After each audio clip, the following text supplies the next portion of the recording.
Growing up in rural Wisconsin, we heard all kinds of local legends, but none were as chilling as the tale of the beast of Bray Road.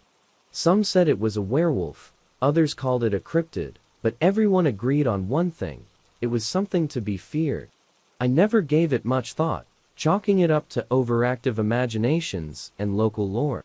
That all changed one summer night when I came face to face with the beast. It was a humid July evening, and I was driving home from my friend Lisa's house. We had stayed up late watching movies and chatting about our upcoming senior year of high school.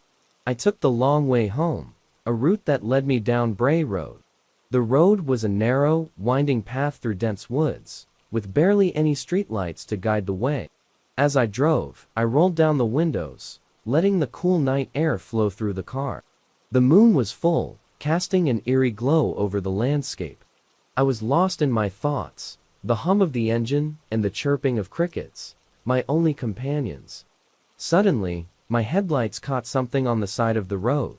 At first, I thought it was a deer, but as I got closer, I realized it was much larger. It was crouched down, its back to me, and I could see matted fur covering its massive frame.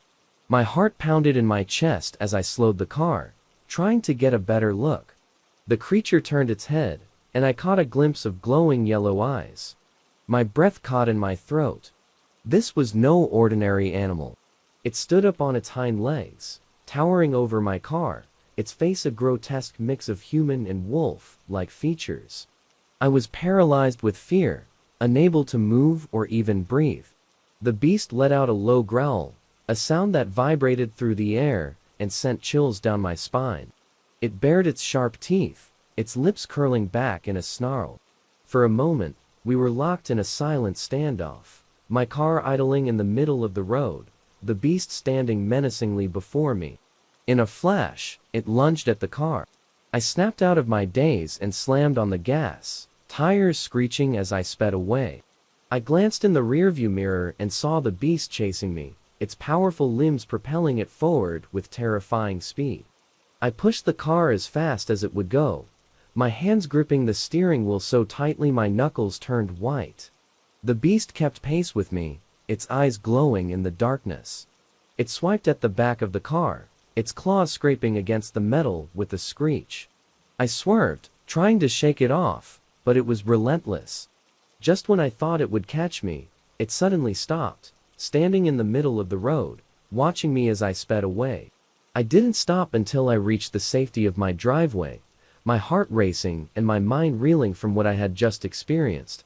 I burst into the house, breathless and shaking, waking my parents with my frantic entrance. They were skeptical at first, thinking I had imagined it or been the victim of a prank. But the scratches on the back of the car told a different story. The next day, we reported the incident to the local authorities. They took my statement but didn't seem convinced, chalking it up to a wild animal encounter. But I knew what I had seen. The beast of Bray Road was real, and it had nearly caught me. Word spread quickly through our small town, and I became something of a local celebrity. Some people believed me, sharing their own stories of strange sightings and encounters on Bray Road. Others were more skeptical, dismissing it as a tall tale. But every time I drove down that road, I couldn't shake the feeling of being watched. The memory of those glowing yellow eyes haunting my thoughts. Over the years, I've done a lot of research into the beast of Bray Road. There have been sightings dating back decades, with descriptions eerily similar to my own. Some believe it's a werewolf, others think it's a cryptid, and a few even suggest it might be a government experiment gone wrong. Whatever it is, it's out there, lurking in the shadows, waiting for its next encounter. I still live in Wisconsin, though I've moved away from Bray Road. But every now and then, I drive past the old turnoff, a shiver running down my spine as I remember that fateful night. I always make sure to roll up my windows and keep my eyes on the road, just in case the beast decides to make another appearance. The legend of the beast of Bray Road continues to grow, with new sightings and stories emerging every year. Some people hunt for it, hoping to catch a glimpse of the creature or even capture proof of its existence. But I've learned to leave well enough alone. The beast is a part of the wilderness, a reminder of the mysteries and dangers that still lurk in the dark corners of our world.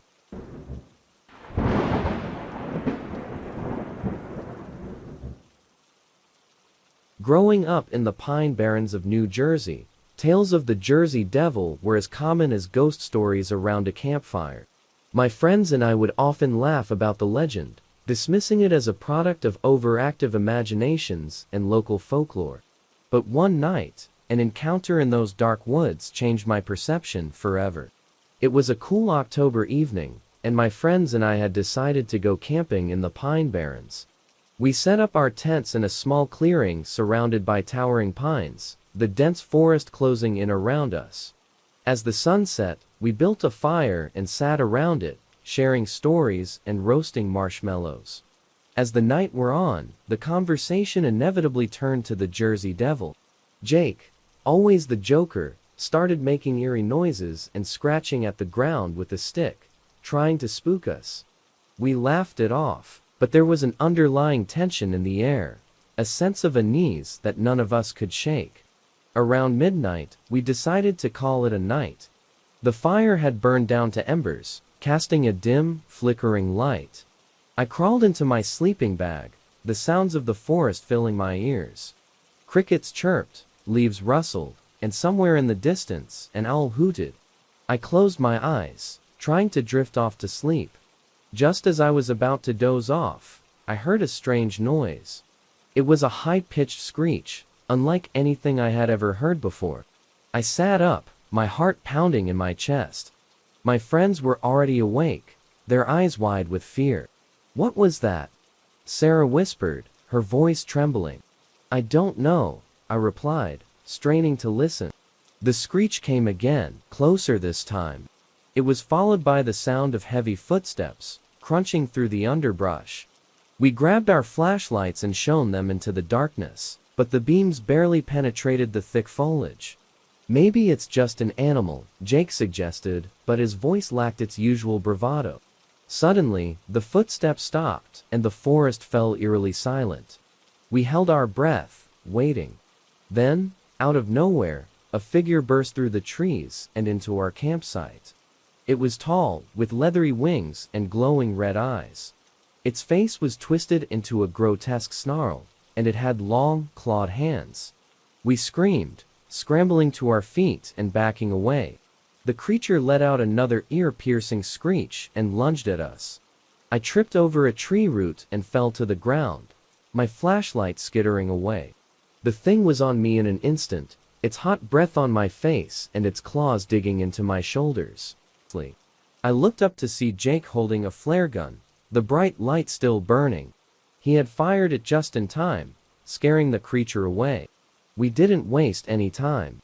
We grabbed our things and ran, not stopping until we reached the safety of the road. We reported the encounter to the local authorities, but they were skeptical, attributing our experience to wild imaginations and the influence of local legends. But we knew what we had seen. The Jersey Devil was real, and it was out there lurking in the Pine Barrens. In the days that followed, we all struggled to come to terms with what had happened. We avoided the woods, and our once carefree camping trips came to an end. The encounter left us with a deep-seated fear, a constant reminder of the dark and unknown forces that exist just beyond the edge of our understanding. Years have passed since that night, but the memory is still vivid in my mind. I've done extensive research on the Jersey Devil, uncovering countless sightings and stories that span centuries. Each account shares common details: the leathery wings, the glowing red eyes, and the blood-curdling screech. I've come to believe that the Jersey Devil is more than just a local legend. It's a part of the Pine Barrens, a mysterious and terrifying entity that has haunted the region for generations. Some say it was born from a curse, others believe it to be a cryptid, but one thing is certain: it is real, and it is dangerous. Despite my fear, I developed a strange fascination with the creature. I continued to study it, hoping to uncover the truth behind its origins and its existence. But I know better than to venture back into those woods. The Jersey Devil is a force to be reckoned with, and I have no desire to come face to face with it again. As for my friends, we still keep in touch, bound by the shared trauma of that night. We've all moved on with our lives, but the encounter left a mark on us that will never fade. It's a reminder of the things that lurk in the darkness, waiting for the unsuspecting to wander too close. So if you ever find yourself in the Pine Barrens of New Jersey, remember our story. Stay on the trails, stick to the daylight, and never venture into the woods alone. The Jersey Devil is out there, and it's always watching.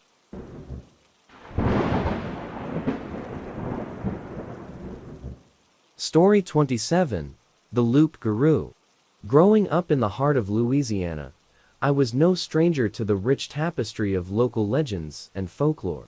Tales of voodoo, haunted plantations, and mysterious creatures filled my childhood.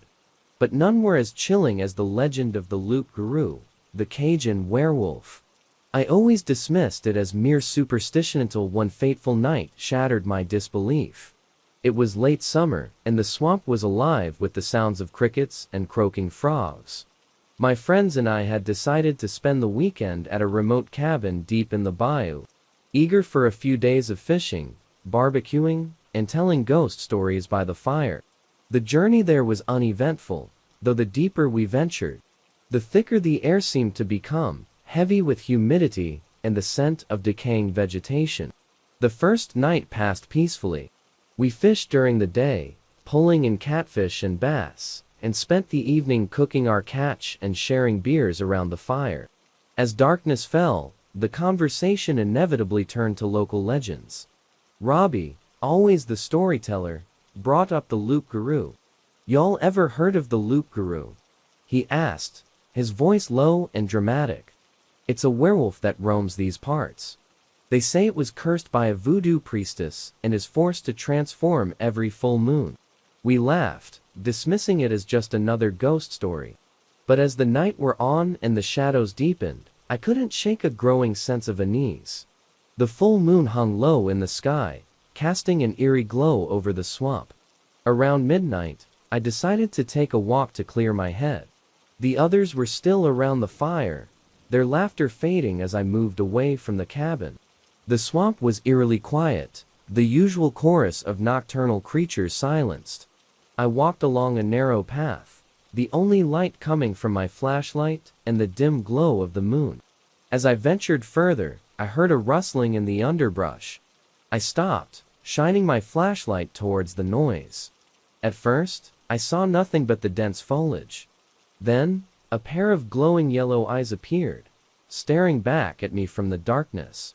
My heart pounded as I slowly backed away. The eyes moved closer, and I caught a glimpse of the creature. It was huge, easily 7 feet tall, with matted fur and long, sharp claws. Its face was a grotesque mix of human and wolf, with a snout filled with razor-sharp teeth. I turned and ran, my flashlight bouncing wildly as I stumbled through the underbrush. The creature let out a blood-curdling howl and gave chase. I could hear its heavy footsteps behind me, gaining ground with terrifying speed. I burst into the clearing where our cabin stood, screaming for help. My friends jumped up, startled and confused, but there was no time to explain. The creature crashed through the trees, its eyes glowing with a feral hunger. Robbie grabbed a shotgun from the cabin and fired a warning shot into the air. The creature hesitated, its eyes flickering between us and the dark woods. Then, with a snarl, it turned and disappeared into the swamp. We stood there, panting and shaken, the reality of what had just happened sinking in. We spent the rest of the night huddled inside the cabin, weapons at the ready, jumping at every noise. None of us slept a wink, too terrified to close our eyes. The next morning, we decided to pack up and leave. As we loaded the truck, we found deep claw marks gouged into the wooden porch and the ground around the cabin. Whatever the creature was, it was real, and it had come dangerously close to making us its prey. We drove back to town in silence, each of us lost in our thoughts. The legend of the Loup-Garou was no longer just a story. It was a living nightmare that we had barely escaped. I spent hours researching, trying to understand what we had encountered. The more I read, the more convinced I became that the creature we saw was indeed the loup-garou. Local legends describe the loup-garou as a cursed being, transformed by dark magic, and condemned to roam the swamps in search of human flesh. Some stories claimed that the curse could be broken by speaking the creature's name aloud, and invoking the name of the voodoo priestess who cursed it. Others said the only way to stop it was to kill it with a silver bullet. Weeks turned into months, and the memory of that night began to fade, though the fear never entirely left me. I stopped going into the swamp, haunted by the glowing eyes and the blood-curdling howl. My friends and I drifted apart, the shared trauma driving a wedge between us. Then, one evening, I received a call from Robbie. His voice was shaky, and I could hear the fear in his words. "It's back," he said. "I saw it again, near my house. We need to do something." Reluctantly, I agreed to help. We gathered the old group and armed ourselves with whatever weapons we could find. Robbie had managed to get his hands on a silver bullet, hoping the legends were true. We returned to the swamp, our nerves on edge. The sun was setting, and the full moon was already rising, casting long shadows across the landscape. We set up a makeshift camp, waiting for the creature to appear. Hours passed, and just when we were beginning to think it wouldn't show, we heard the familiar rustling in the underbrush. The glowing eyes appeared once more, and the loup-garou stepped into the clearing. Robbie took aim with the silver bullet, his hands shaking. The creature snarled and lunged at him, but just as it was about to reach him, he fired. The bullet struck the creature in the chest, and it let out a horrifying scream. It writhed on the ground, its form shifting and changing. The fur receded, the claws retracted, and before our eyes, it transformed into a man. He lay there, gasping for breath, a look of relief mixed with pain on his face. "Thank you," he whispered, but before closing his eyes for the last time. We stood there in stunned silence, trying to process what had just happened. The legend of the loup-garou was real, and we had just broken its curse. As we left the swamp, I couldn't help but feel a sense of closure. The nightmare was over, but the memory would stay with me forever. To this day, I tell the story of the loup-garou to anyone who will listen, hoping to keep the legend alive. It's a reminder of the darkness that lurks just beyond the edge of our understanding and the power of belief.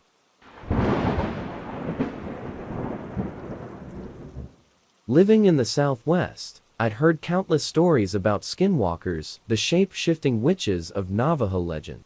These tales were whispered in hushed tones, warning of the malevolent beings that could transform into animals, to wreak havoc on their victims. I always thought they were just superstitions until the night I encountered one. It was a crisp autumn evening, and I was driving home from a weekend camping trip in the desert. The sun had just set, and the sky was painted with shades of deep orange and purple. The road was deserted, stretching out endlessly through the barren landscape. As I drove, my mind wandered to the stories I'd heard. My Navajo friend, Tom, had told me about his grandmother's encounter with the skinwalker. He described how the creature had appeared as a coyote, stalking her for miles before disappearing into the night. Despite the eerie nature of his tale, I had laughed it off, attributing it to folklore. But as darkness enveloped the desert, an unsettling feeling began to creep over me. The headlights of my car illuminated the road ahead, but the vast emptiness around me felt oppressive. I turned on the radio to break the silence, but the static only heightened my unease. I was about an hour from home when I noticed a figure in the distance. At first, I thought it was a coyote, its silhouette barely visible against the fading light. But as I got closer, I realized it was much larger than any coyote I'd ever seen. My heart began to race as the figure moved onto the road, forcing me to slow down. It stood there, staring at my car with glowing yellow eyes. I felt a chill run down my spine as I met its gaze. Something about those eyes felt disturbingly human. I honked the horn, hoping to scare it away, but the creature didn't budge. Instead, it began to change. Its limbs elongated, its fur receded, and before my eyes, it transformed into a tall, gaunt figure, cloaked in tattered robes. The figure raised a hand, and I could see long, sharp claws glinting in the headlights. Panic surged through me. I slammed on the gas, swerving around the figure and speeding down the road. In the rearview mirror, I saw it drop to all fours and give chase, its speed unnaturally fast. I drove recklessly, my hands white-knuckled on the steering wheel. The creature kept pace, its form shifting between human and animal as it pursued me. I could hear its guttural growls over the roar of the engine. Desperation set in. I remembered Tom's advice. If you ever encounter a skinwalker, you must confront it and say its name. But I had no idea who or what this creature was. I had to think of something else. Up ahead, I saw a small bridge spanning a dry creek bed. An idea struck me. I accelerated, aiming for the bridge, and just as I crossed it, I yanked the wheel to the side, skidding to a stop. The creature, caught off guard, leaped into the creek bed and disappeared from view. I didn't wait to see if it would reappear. I floored the gas pedal and sped away, not stopping until I reached the safety of my home.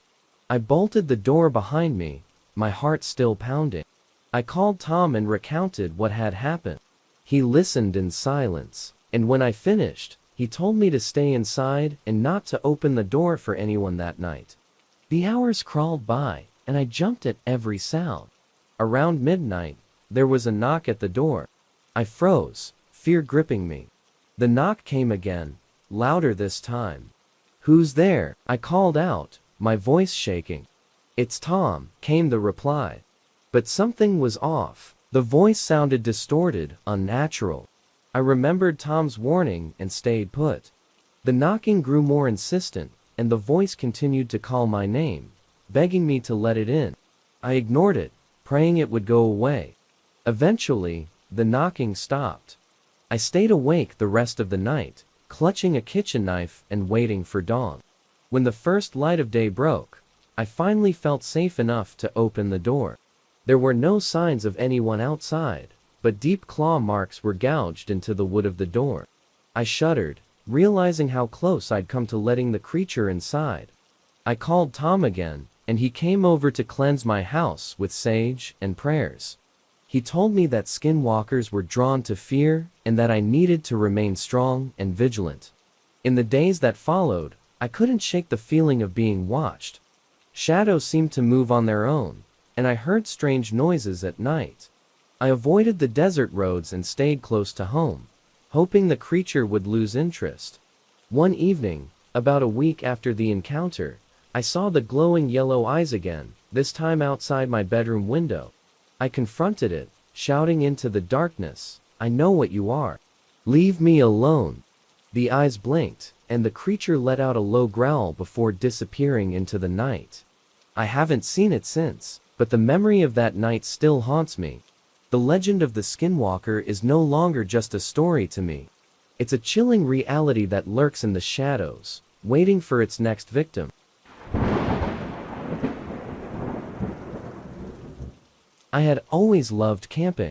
The serenity of the woods, the crisp air, and the sense of adventure always drew me in.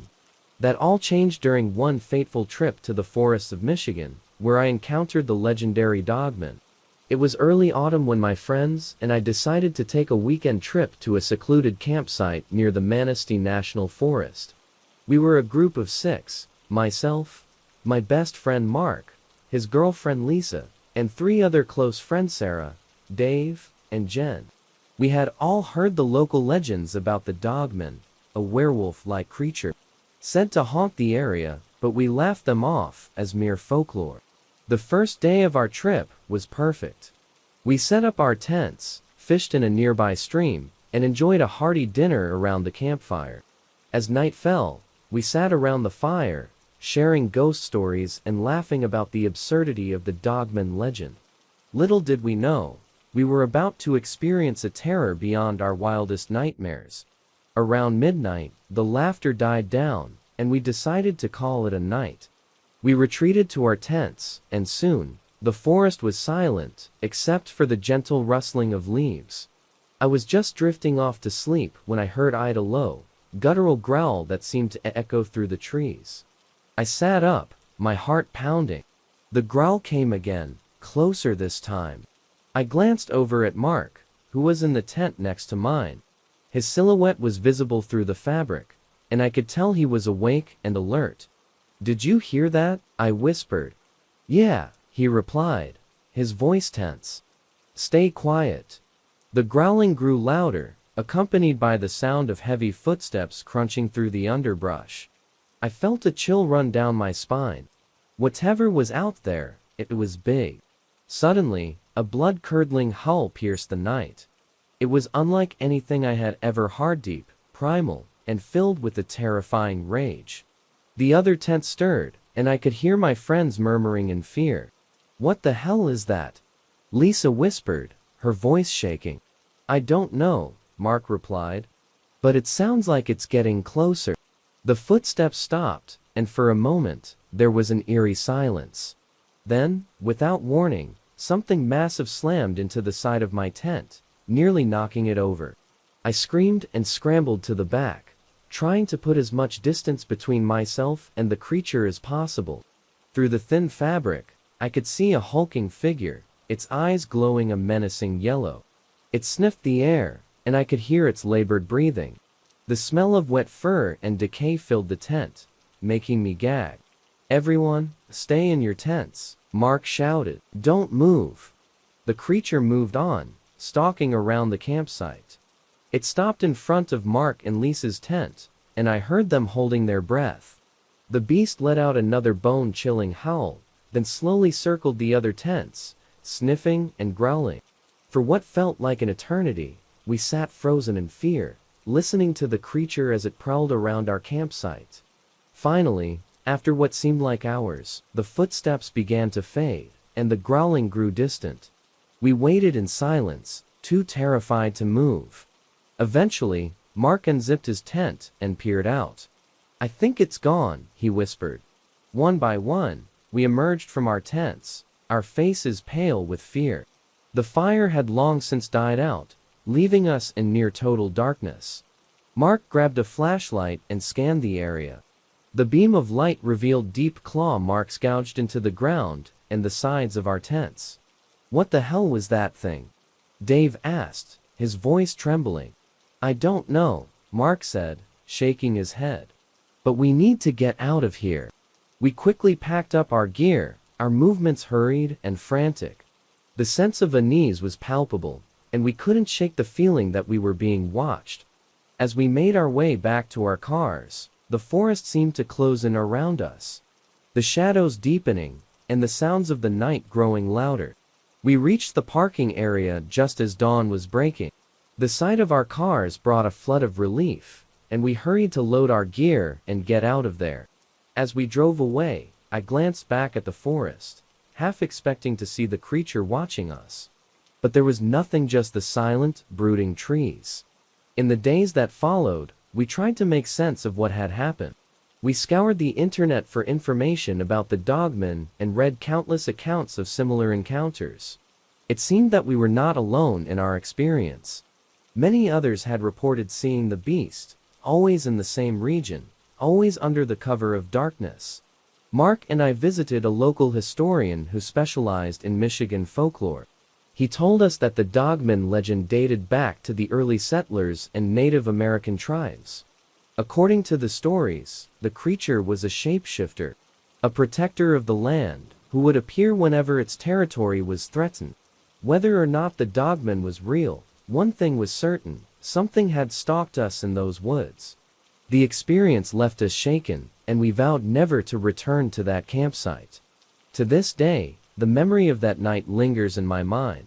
The glowing eyes, the growls, the sense of impending doom, it all feels like a nightmare that I can't escape. Whenever I hear a howl in the distance or see shadows moving in the woods, I'm reminded of the Dogman and the terror we faced. Some might say it was just a wild animal, a figment of our imagination, fueled by fear and legend. But deep down I know the truth. The Dogman is real, and it's out there, lurking in the shadows, waiting for its next prey.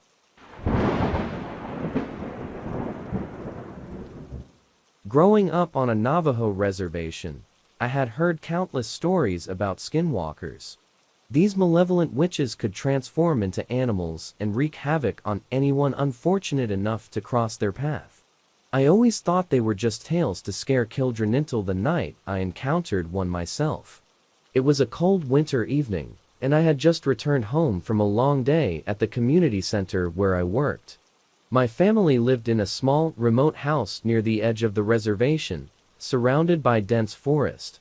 That night, my parents were away visiting relatives, leaving me alone in the house. After finishing dinner, I decided to relax with a book by the fire. The wind howled outside, and the temperature continued to drop. I was just beginning to doze off when a loud, eerie howl pierced the night. My heart skipped a beat, and I sat up, straining to hear. The howl came again, closer this time. It was unlike any animal sound I had ever heard, deep, guttural, and filled with a sense of malevolence. I felt a chill run down my spine, and quickly got up to check the doors and windows, making sure they were all locked. As I peered out the window, I saw movement at the edge of the forest. A shadowy figure stood just beyond the tree line, watching the house. My breath caught in my throat as I recognized the shape of a large, black wolf. Its eyes glowed a sickly yellow in the darkness, and it stared at me with an unsettling intensity. I quickly drew the curtains, my mind racing. The stories of skinwalkers flooded back to me, and I couldn't shake the feeling that I was being watched by something far more sinister than a regular wolf. I grabbed my phone and tried to call my parents, but the call wouldn't go through. The signal was weak in this remote area, and I was cut off from the outside world. The wolf howled again, and I heard the sound of claws scratching against the wooden walls of the house. Panic set in, and I began to pace, trying to figure out what to do. The scratching grew louder, more insistent, as if the creature was trying to find a way inside. I remembered the advice of an elder from the reservation. Skinwalkers were known to fear and respect certain traditional rituals and protections. I rummaged through the house, looking for anything that could help. In a small wooden box, I found a pouch of blessed corn pollen and a bundle of sage. With trembling hands, I spread the corn pollen around the doors and windows, chanting a protective prayer I had learned as a child. I lit the sage and waved it through the air, filling the house with its pungent, cleansing scent. The scratching stopped, and for a moment, the night was silent. I dared to hope that the ritual had worked, but then the howling resumed, louder and more menacing than before. The wolf was joined by other Sasquatch, foxes, and owls with glowing eyes and an aura of malevolence. They circled the house, their eyes fixed on me. I dared to hope that the ritual had worked, but then the howling resumed, louder and more menacing than before. The wolf was joined by other Sasquatch, foxes, and owls with glowing eyes and an aura of malevolence. They circled the house, their eyes fixed on me. Desperation set in, and I retreated to my bedroom, barricading the door with furniture. I could hear the animals outside, scratching and howling, their voices blending into a cacophony of terror.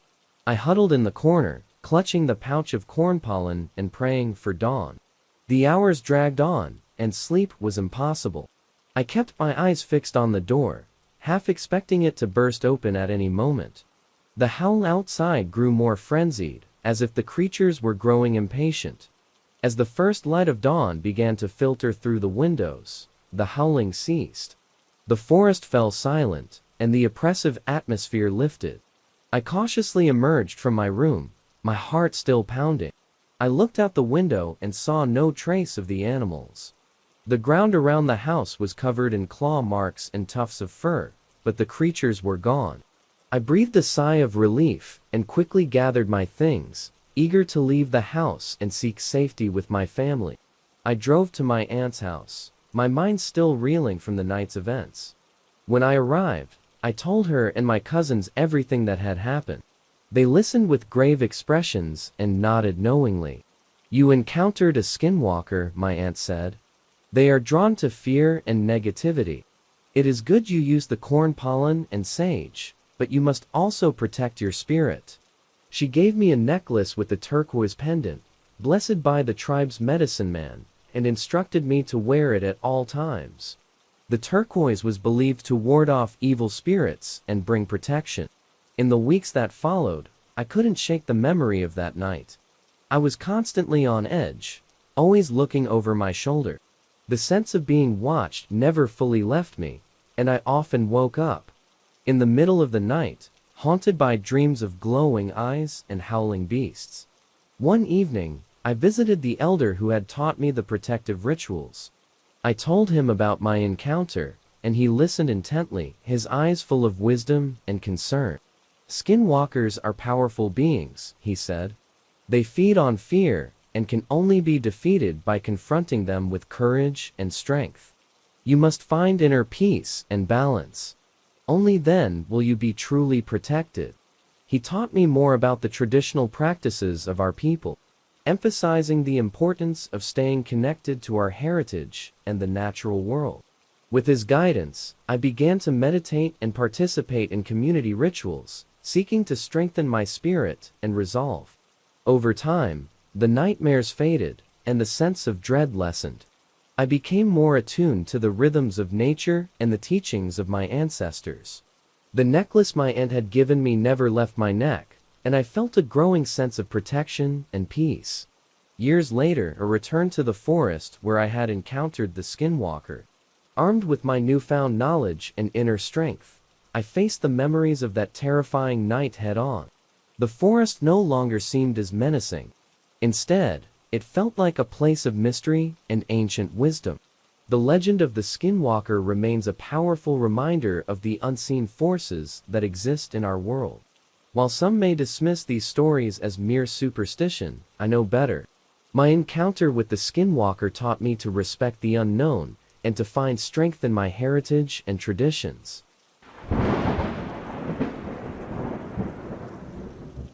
I've always loved hiking and exploring the great outdoors. Living in the Pacific Northwest, I had countless opportunities to lose myself in the lush forests and rugged mountains. It heard the local legends about Sasquatch, but I never gave them much thought. That changed one fateful weekend when my friends and I decided to go on a camping trip in the Olympic National Forest. There were 4 of us: Jake, Sarah, Tom, and me. We were all seasoned hikers and campers, eager to spend a few days away from civilization. We packed our gear, planned our route, and set off early one Friday morning. The weather was perfect, clear skies and a gentle breeze, the kind of conditions that make you feel alive and free. We hiked for several hours, following a trail that led us deep into the heart of the forest. The scenery was breathtaking, with towering trees, crystal clear streams, and an abundance of wildlife. We set up camp near a small clearing by a stream, feeling confident and excited about our adventure. As evening fell, we gathered around the campfire, sharing stories and laughter. The conversation inevitably turned to the local legends, and Jake brought up the tale of Sasquatch. According to the stories, the creature was a massive, ape-like being that roamed the forests, rarely seen, but always watching. "Come on, Jake, you don't really believe in that stuff, do you?" Sarah teased. Jake shrugged. "I don't know. There have been a lot of sightings over the years. It's possible there's something out there." We all laughed it off, but there was a hint of unease in the air. The forest seemed to grow darker and more mysterious, the shadows lengthening as the fire crackled and popped. That night, I woke up to a strange noise outside my tent. It was a low, guttural growl, unlike anything I had ever heard before. My heart pounded in my chest as I lay still, straining to hear more. The growl was followed by heavy footsteps, the kind that could only belong to something very large. I unzipped my tent just enough to peek outside. The campfire had died down to embers, casting a dim, eerie glow over the clearing. My breath caught in my throat as I saw a massive silhouette moving through the trees at the edge of our campsite. It was tall, easily over 7 feet, and covered in dark, matted hair. I must have made a noise, because the figure stopped and turned towards me. In the faint light, I could see its eyes glowing a dull red, filled with an intelligence that sent chills down my spine. The creature stared at me for what felt like an eternity, and then it let out another low growl, this time louder and more menacing. Panic set in, and I quickly retreated into my tent, zipping it up as quietly as I could. I listened intently, my heart racing, but the growls and footsteps gradually faded away. I didn't sleep for the rest of the night, and when morning finally came, I told my friends what I had seen. Jake and Tom were skeptical, thinking I had just imagined it, but Sarah believed me. "There's something out there," she said, her voice trembling. I heard it too. Despite the unsettling encounter, we decided to continue our hike, sticking together and staying close to the trail. As the day went on, we couldn't shake the feeling of being watched. The forest, once a place of beauty and peace, now felt ominous and threatening. That evening, we set up camp again, but none of us felt like sitting around the fire. We ate in silence, our eyes constantly darting towards the shadows. The air was thick with tension, and as night fell, the forest grew eerily quiet. Around midnight, the noises started again. This time, it wasn't just growls and footsteps. We heard branches snap, leaves rustling, and the unmistakable sound of something large moving through the trees. The creature was back, and it was getting closer. Suddenly, there was a loud crash, followed by a scream. It was Tom. We rushed out of our tents to find him on the ground, a large rock lying nearby. Blood was trickling down his forehead, and his eyes were wide with terror. "It's real," he whispered, barely able to speak. "It's coming for us." We helped Tom back into his tent, doing our best to treat his wound. But the fear had taken hold of all of us. We knew we couldn't stay there. We needed to leave, to get as far away from the creature as possible. With Tom injured, we had to move slowly and carefully. We packed up our gear and started hiking back towards the trailhead, using our flashlights to guide us through the darkness. The noises followed us the entire way, growing louder and more aggressive. At one point, I glanced back and saw the creature again, its glowing eyes piercing through the night. It was closer this time, and I could feel its malevolent presence bearing down on us. I urged my friends to move faster, but it was no use. The creature was gaining on us. Just as we thought we couldn't go any further, we stumbled upon an old, abandoned cabin. It looked like it hadn't been used in years, but it was our only hope. We hurried inside, barricading the door and windows as best we could. The creature circled the cabin, growling and scratching at the walls. We huddled together, praying that it wouldn't find a way in. Hours passed, and the sounds grew more distant, but we knew it was still out there, waiting. When dawn finally broke, we cautiously emerged from the cabin. The forest was quiet, and there was no sign of the creature. We made our way back to the trailhead as quickly as we could, never once letting our guard down. We reported our encounter to the local authorities, but they dismissed our story as a product of overactive imaginations and fear. But we knew the truth. The Sasquatch was real, and it was out there, lurking in the shadows. The experience changed us all. We never spoke of it again, but we each carried the memory with us, a constant reminder of the dark, hidden forces that exist in the world. I still love the outdoors, but I'm always wary, always watching. Because I know that some legends are real, and the Sasquatch is one of them.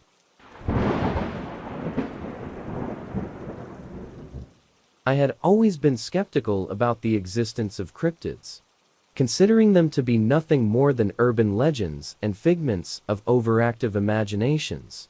However, an incident that occurred during a camping trip in northern Michigan changed my perspective forever.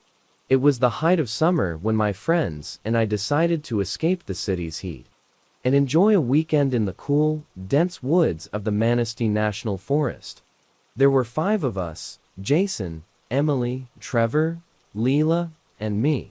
We were all seasoned campers, familiar with the area, and eager to relax in nature's embrace. Our campsite was perfect, nestled in a secluded area near a clear, babbling brook. We spent the first day hiking, fishing, and setting up our tents. As night fell, we gathered around the campfire, roasting marshmallows and telling ghost stories. The forest was alive with the sounds of nocturnal creatures, creating an almost magical atmosphere.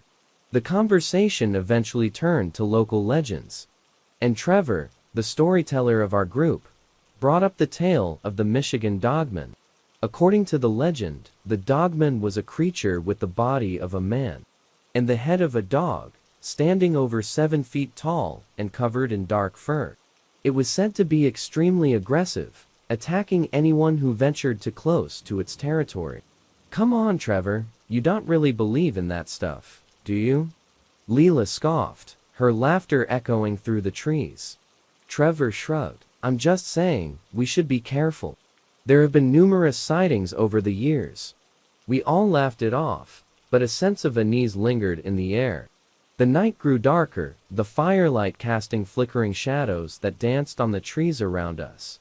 Eventually, we retired to our tents, ready for a good night's sleep after a long day. I woke up in the middle of the night to an odd sound. It was a low, rumbling growl, unlike any animal I had ever heard before.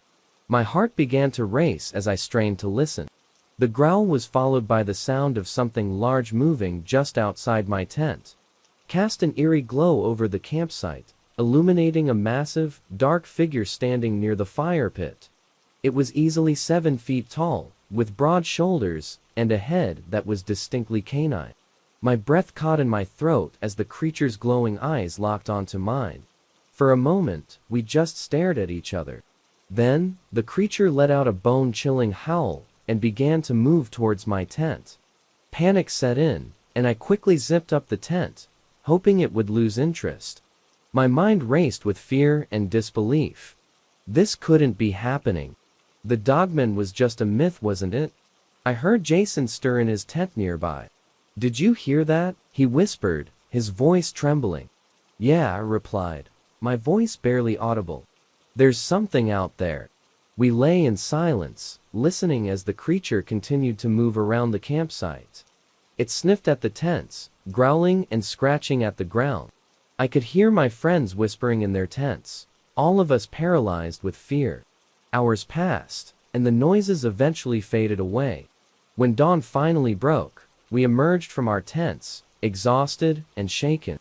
The campsite was eerily quiet, the morning light casting long shadows over the trees. There were large, deep footprints around the campfire, confirming that what we had experienced was real. We decided to cut our trip short and head back to civilization. As we packed up our gear, we couldn't shake the feeling of being watched.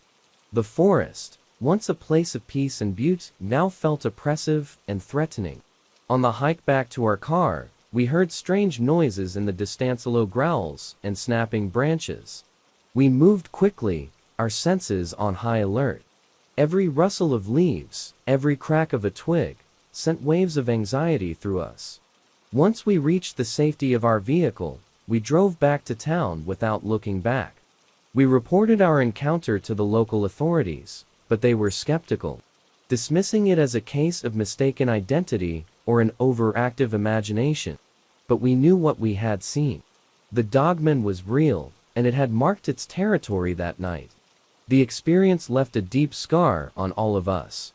We rarely spoke of it, but the memory lingered, a constant reminder of the unknown horrors that lurk in the shadows of the world. I still enjoy camping and hiking, but I'm always cautious, always aware that the legends might hold more truth than we're willing to admit. Every time I venture into the wilderness, I'm reminded of that fateful night, and I can't help but feel a chill run down my spine. Because somewhere in the dark, dense woods of Michigan, the Dogman is still out there, watching, waiting, and guarding its domain.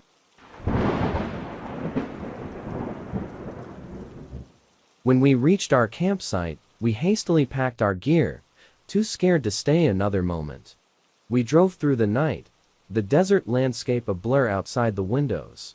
None of us spoke, the horror of what we had witnessed fresh in our minds. We returned to civilization, but the experience left a lasting impact on all of us. We tried to rationalize what we had seen, but deep down, we knew the truth. We had encountered a skinwalker, a being from ancient legend that defied all logic and reason. The memory of that night still haunts me. Every time I hear a coyote howl, I am transported back to that ravine, the creature's glowing eyes burning into my soul. I now understand why the Navajo speak of the skinwalker with such fear and reverence. Some legends, it seems, are all too real. Growing up in the heart of Arizona, I had always heard tales of the skinwalker, shape-shifting witch. From Navajo legend, that could assume the form of any animal or human.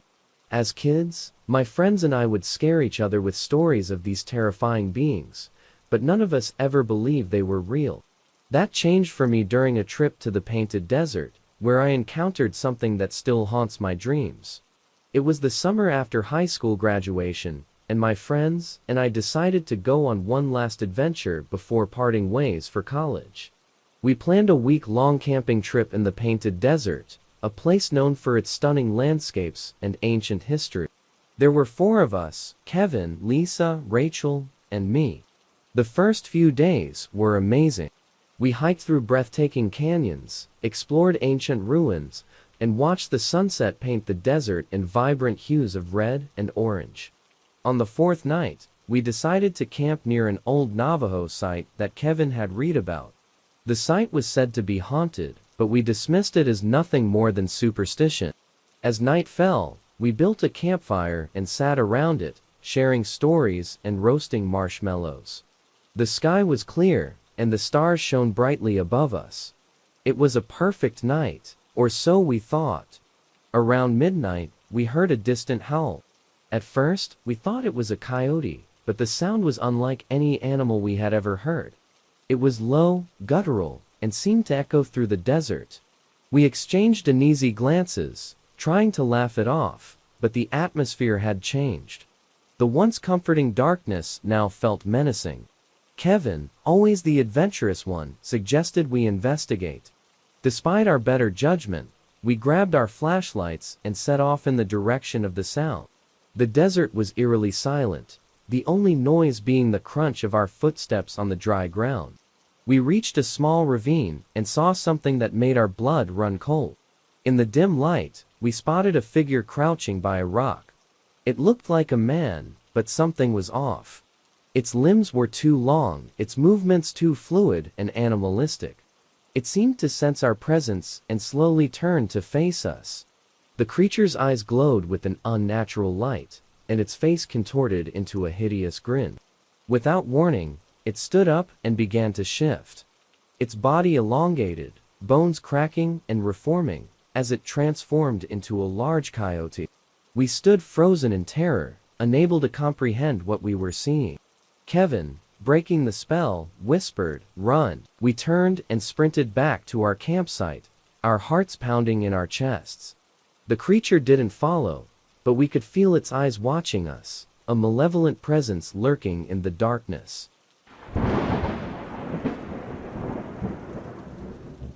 The wind howled around me, a mournful symphony that sent shivers down my spine. I pulled my jacket tighter, regretting my decision to embark on this solo hike across the desolate Dartmore moors. The day's adventures had left me exhausted, but the thought of spending another night in the cramped hostel dorm had been unbearable. So here I was, alone with the elements, a tiny speck of humanity, dwarfed by the immensity of the moors. As I crested a hill, the full moon peeked through the clouds, bathing the landscape in an ethereal silver light. The gnarled branches of ancient trees reached out like skeletal fingers, and the silence was broken only by the occasional rustle in the heather. Suddenly a sound pierced the stillness, a long, mournful howl that echoed across the moors. It wasn't the howl of a wolf, a sound I was familiar with from documentaries. This howl was deeper, more guttural, filled with an unsettling, primal rage. A wave of terror washed over me. My mind raced with stories I'd heard about the Barghest, a spectral hound said to roam the moors, a harbinger of death and misfortune. I quickened my pace, my breath coming out in ragged gasps. The howl came again, closer this time, and a dark shape emerged from the shadows behind a cluster of rocks. My heart hammered against my ribs as I froze in place. The Barghest, if that's what it was a monstrous creature, unlike anything I'd ever seen. It resembled a giant black dog, with glowing red eyes and a body that seemed to shimmer in the moonlight. The creature let out a low growl, the sound vibrating through me. I knew I had to run, but my legs felt rooted to the spot. Then, as if sensing my fear, the Barghest began to walk towards me, its every step silent and deliberate. I squeezed my eyes shut, bracing myself for the inevitable attack. But the attack never came. Instead, I heard the faint sound of a distant church bell tolling the midnight hour. The Barghest paused, its head cocked as if listening to the sound. Then, with a final, ear-splitting howl, the creature turned and vanished back into the darkness. I stood there, trembling, until the sound of its fading howl died away. Slowly, the tension drained from my body, leaving me weak and exhausted. I didn't wait for the sun to rise. Ignoring the ache in my muscles, I turned and began the long trek. Back to the hostel, the memory of the Barghest forever etched in my mind. The experience left me shaken, but strangely exhilarated. I had come face to face with the creature of legend, and I had lived to tell the tale. The vast expanse of Dartmoor, once a place of solitude, now held a new kind of magic, the magic of the unknown, the thrill of the encounter with the unseen.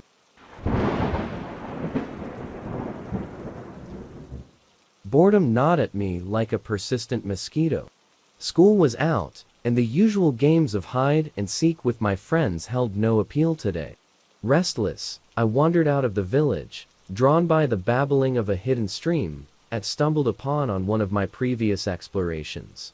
The stream, a ribbon of crystal clear water, snaked through a dense grove of bamboo.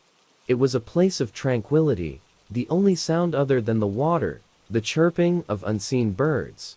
As I perched on a smooth rock, dangling my feet over the water, a peculiar movement caught my eye. A small, reptilian head bobbed above the surface, its large, saucer-like eyes staring directly at me. It was a Kappa, a mischievous water spirit from Japanese folklore. My heart hammered against my ribs, a mixture of fear and excitement coursing through me.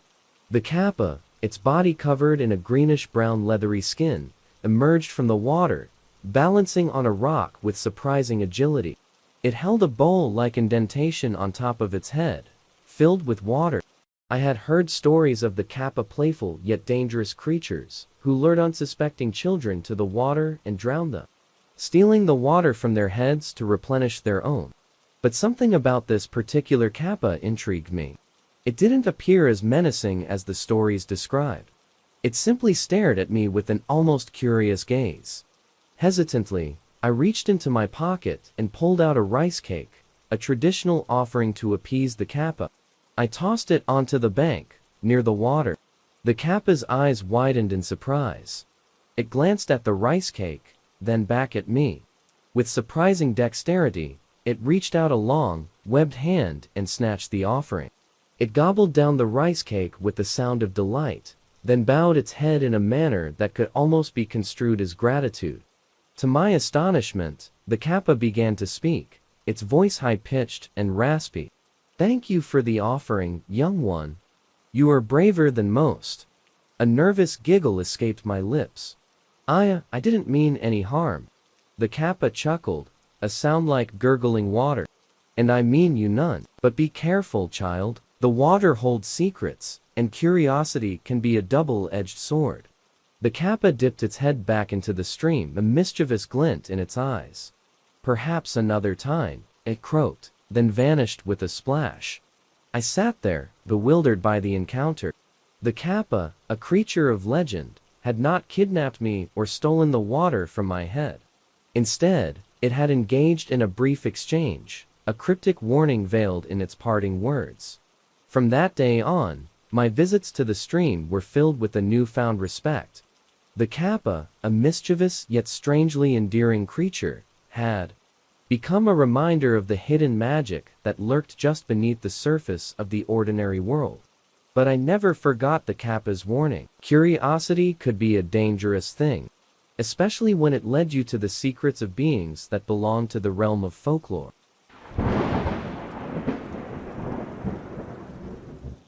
My boots crunched on the dry needles as I walked deeper into the dense pine forest, the setting sun casting long, eerie shadows.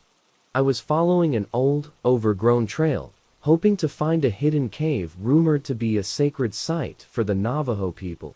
According to the stories I'd been told, the cave contained ancient petroglyphs depicting the history and legends of the tribe. It was a long shot, but I was determined to find it.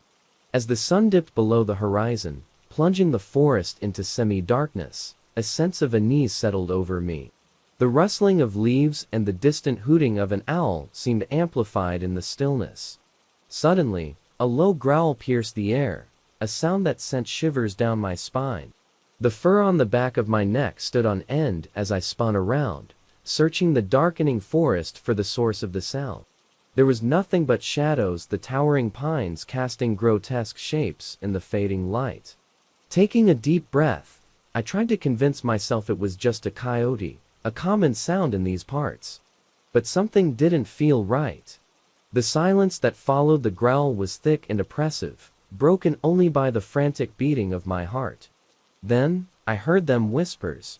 Soft, guttural voices that seemed to emanate from all around me, speaking in a language I couldn't understand. Panic surged through me. There were no other people around, and the whispers sounded unnatural, almost inhuman. I remembered the stories of the Yi-Naldlushii, the Skinwalkers. Powerful Navajo shapeshifters who could assume the form of any animal. My heart hammered against my ribs as I fumbled for my flashlight, the beam cutting through the darkness like a weak sword. I started to walk, my pace quickening with every unsettling rustle in the undergrowth. The whispers followed me, growing more insistent, filled with an unsettling malice. Every shadow seemed to take the form of a menacing creature, every snap of a twig a portent of danger. Suddenly, a pair of glowing eyes emerged from the darkness, burning like embers in the night. A large, lanky creature emerged from behind a tree, its silhouette vaguely canine, but impossibly large. It was a skinwalker in the flesh, or whatever passed for flesh in these creatures. Fear paralyzed me, my scream dying in my throat. But just as the creature lunged, a loud, piercing cry broke through the stillness. A lone bird, a majestic golden eagle, soared overhead, its cry echoing through the forest. As if startled by the eagle, the skinwalker froze, its eyes locked on the soaring bird. Then, with a final, menacing growl, it turned and vanished back into the darkness. The whispers faded away with it, leaving me alone in the silent forest. I stood there, trembling, until the first rays of dawn broke through the pines. Shaken but unharmed, I retraced my steps back to the main road. The cave remained unfound, but the encounter left an indelible mark on me. The forest held a power I hadn't anticipated, and the whispers of the Skinwalker served as a chilling reminder of the ancient legends and the creatures that lurked on the fringes of reality.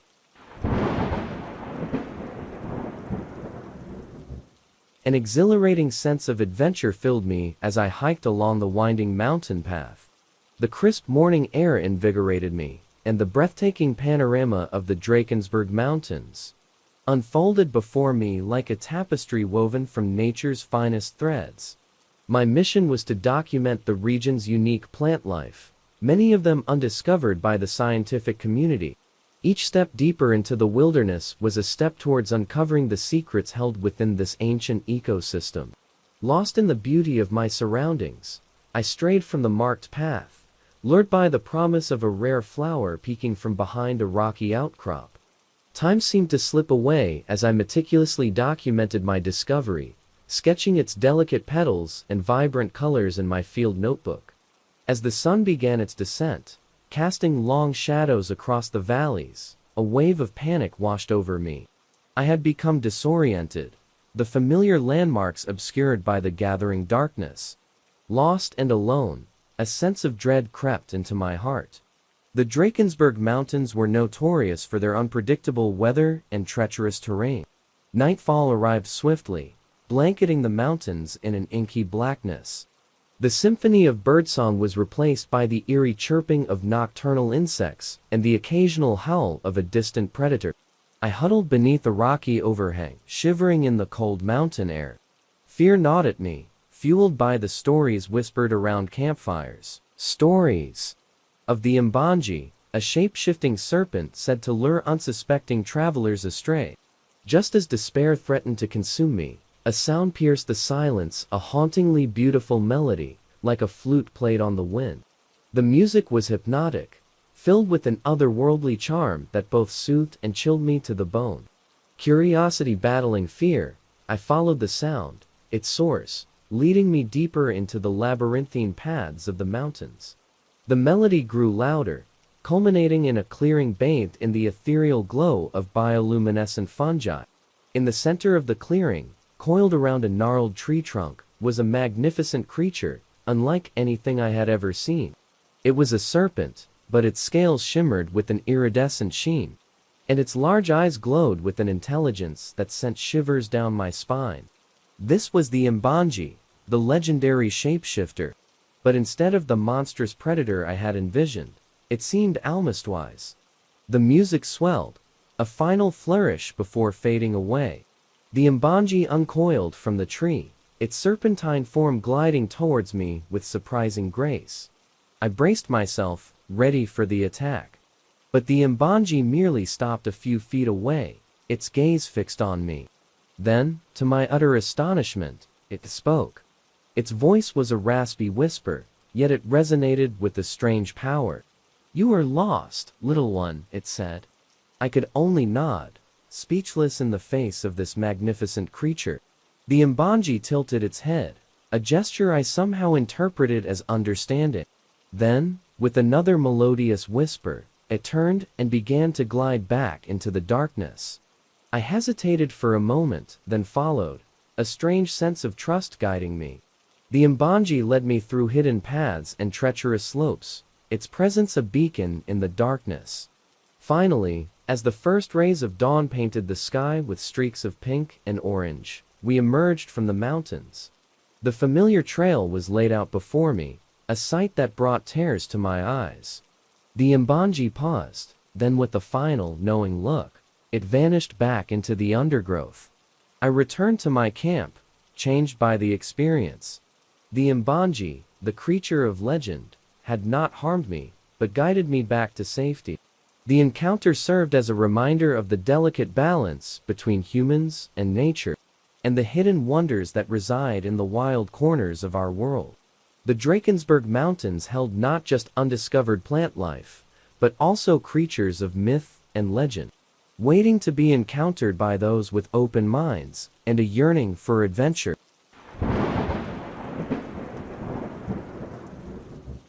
The biting wind tore at my exposed skin as I struggled to pitch my tent against the onslaught of the blizzard. Snow swirled around me, reducing visibility to a few feet. A sense of foreboding gnawed at me, a feeling I couldn't quite shake. I had been warned about venturing into the park alone during the harsh winter months. Stories of the Wendigo, a terrifying creature of Native American folklore, were whispered around campfires, a monstrous cannibalistic spirit said to roam the frozen wilderness. Despite the warnings, I had been confident in my abilities. Years of experience had honed my survival skills, and I was well equipped for the harsh conditions. But as the storm raged on, isolating me from the outside world, a seed of doubt began to sprout in my mind. The howling wind seemed to carry a deeper message, a mournful cry that sent shivers down my spine. Was it just my imagination, or was there something out there in the swirling snow and howling darkness? Nightfall arrived swiftly, plunging the forest into an inky blackness. The only light came from the flickering flames of my small camp stove, casting grotesque shadows on the surrounding trees. Curled up inside my tent, the thin nylon walls offering little protection from the howling wind, I tried to sleep. But every creak of a branch, every gust of wind, sent my heart pounding in my chest. Then, I heard a long, mournful howl that echoed through the night. It wasn't the howl of a wolf, a sound I was familiar with. This howl was deeper, more guttural, filled with an unsettling, primal hunger. My blood ran cold. The stories of the Wendigo flashed before my eyes. A gaunt, skeletal creature with glowing eyes and an insatiable appetite for human flesh. Terror paralyzed me. I was trapped inside my flimsy tent, the storm raging outside, and a monstrous creature lurking in the darkness. As the night wore on, the howls came closer, circling my campsite. I could almost imagine the Wendigo, its eyes glowing like embers in the darkness, stalking me through the snow. Just when I thought I could take no more, the first rays of dawn peeked through the clouds. The blizzard had subsided, leaving behind a pristine blanket of white snow. Emboldened by the daylight, I emerged from my tent, my body stiff and muscles aching. There were no footprints in the snow, no evidence of the creature that had haunted my night. But the memory of the howls, the chilling presence I had felt in the darkness, would stay with me forever. The encounter with the Wendigo, whether real or imagined, served as a stark reminder of the power of nature and the respect it demands. The vast wilderness held not just beauty and wonder, but also unseen forces and ancient legends that could send shivers down the spine of even the most seasoned adventurer.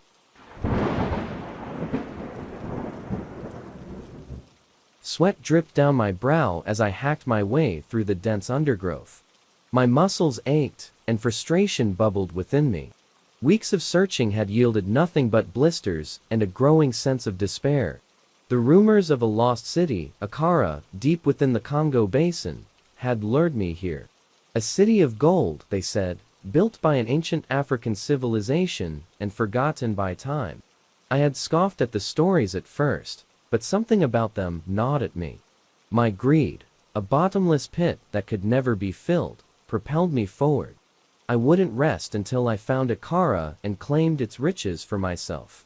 Suddenly, my guide, a weary local named Abeni, stopped short, his face etched with fear. "Monsieur," he whispered, pointing into the thick foliage ahead. I strained my ears, but heard nothing. "What is it, Abeni?" I growled, impatience getting the better of me. "There," he stammered, his voice barely a whisper. "Do you hear that?" A low rumble, like distant thunder, vibrated through the ground. The air grew thick with an unsettling stillness, the symphony of the jungle replaced by an unnatural silence.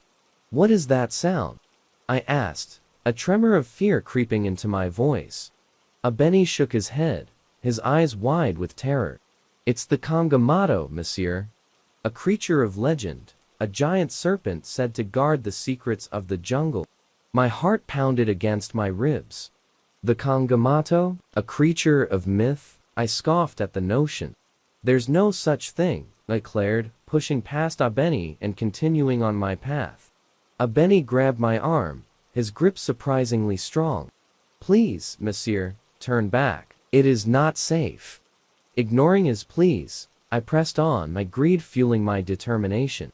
The rumble grew louder, closer now, accompanied by a sickening stench of decay and rotting vegetation. Then, I saw it. Emerging from the undergrowth was a creature straight out of my nightmares. An immense serpent, its scales shimmering in unnatural black, its eyes burning like embers in the dim light of the jungle floor. The Kangamato was everything the legends described and more. Its body was thick as a tree trunk, its length stretching beyond the reach of sight. The stench emanating from it was almost unbearable. Terror gripped me as the creature focused its glowing eyes on me. A raspy hiss escaped its enormous maw, and the ground trembled under its weight. Abeni screamed and turned to flee, but it was too late. The Kangamato lunged, its massive body coiling around my guide in a crushing embrace. Abeni's screams were cut short, replaced by a sickening crunch of bones. The horror of the scene froze me in place. The Kangamato turned its gaze back to me, its eyes filled with an ancient hunger. I knew then that my greed had led me to my doom. The lost city of Akara, if it ever existed, would remain a secret, guarded by the monstrous Kangamato. With a final, bone-chilling hiss, the creature lunged, and darkness claimed me. The price of greed, I realized in my final moments, was far steeper than I could have ever imagined.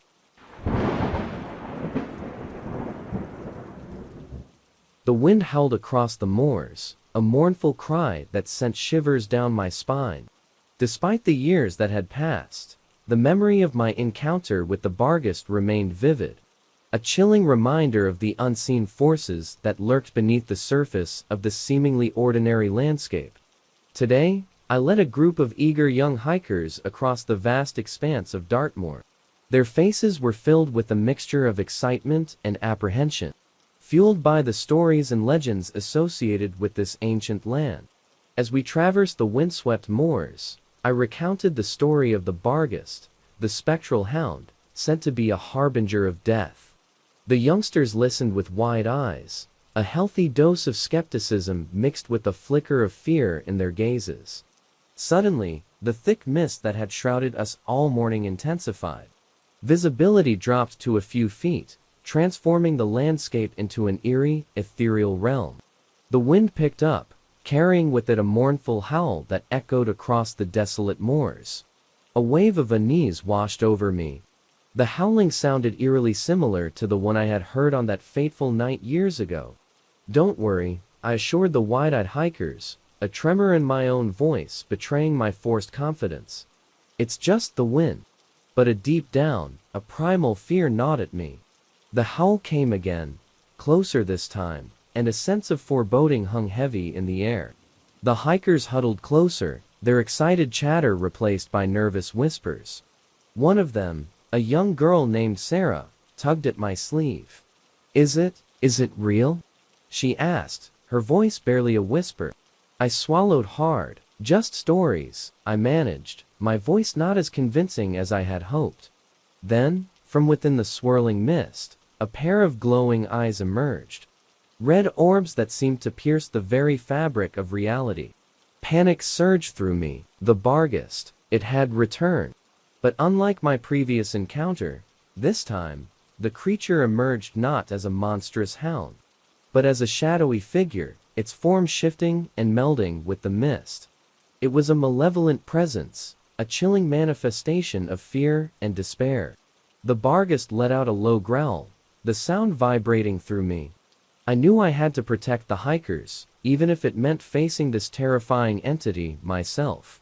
"Stay together," I shouted, my voice shaking with fear. The Barghest focused its glowing eyes on me. Then, with a chilling laugh that echoed through the mist, it began to advance. I stood my ground, channeling the years of experience I had accumulated as a park ranger. This was my land, and I wouldn't let a creature of legend terrorize the innocent. Just then, the first rays of sunlight broke through the dense fog, illuminating the landscape with a warm golden glow. The Barghest recoiled from the light, its shadowy form flickering and fading. With a final, ear-splitting shriek, the creature vanished back into the swirling mist. The howling ceased, replaced by an eerie silence. The fog slowly receded, revealing the familiar landscape of Dartmoor. The hikers stared at me, their faces pale with shock. It's gone," Sarah whispered, her voice trembling. I nodded, taking a deep breath to steady my nerves. The encounter had shaken me to my core, but it had also reaffirmed my responsibility to protect those who ventured into the unknown. The sun continued to climb higher in the sky, casting away the last vestiges of the morning mist. We continued our trek across the moors, the memory of the Barghest, a chilling reminder of the secrets that lay hidden within the vast expanse of Dartmoor. The echoes of its howl, however, would forever linger in the wind, a haunting melody that served as a constant reminder of the night the Barghest returned.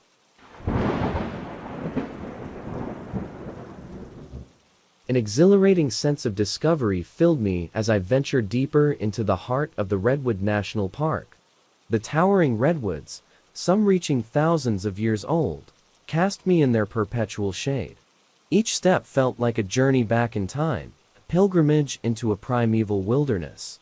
My mission was to document a rare species of bioluminescent fungus rumored to grow only on the underside of the oldest redwoods. These elusive fungi pulsed with an ethereal glow, sight I yearned to witness firsthand. Lost in the beauty of my surroundings, I strayed from the marked trail. lured by the promise of a particularly magnificent redwood visible in the distance. As I approached the ancient giant, its gnarled bark etched with stories of time, an unsettling feeling washed over me. The forest, once filled with the chirping of birds and the rustling of unseen creatures, grew eerily silent. The air grew thick with a strange, musky odor, unlike anything I had encountered before. Then, I heard it, a low growl, guttural and primal, that echoed through the silent forest. It sent shivers down my spine and caused the hairs on the back of my neck to stand on end. Panic surged through me. I had heard stories of the Fulox, a monstrous creature said to be the guardian of the redwood forests. Described as a hulking, bipedal beast with glowing red eyes and razor-sharp claws. The Fulox was a terrifying figure of local folklore. Despite my skepticism, the primal fear in the pit of my stomach refused to be ignored. The growl came again, closer this time, followed by a deafening crash of something heavy moving through the undergrowth. I turned to flee, but the way back to the trail was obscured by the dense foliage. Trapped and terrified, I backed away from the ancient redwood, my heart hammering against my ribs. Suddenly, a colossal figure emerged from behind the massive tree trunk. The Fulox was real. It was everything the stories described and more. At least 10 feet tall, its body was covered in thick, matted fur, and its eyes glowed an unsettling crimson in the dim light filtering through the canopy. The creature let out a bone-chilling roar, the sound vibrating through the forest floor. I froze, paralyzed by fear. But then, something unexpected happened.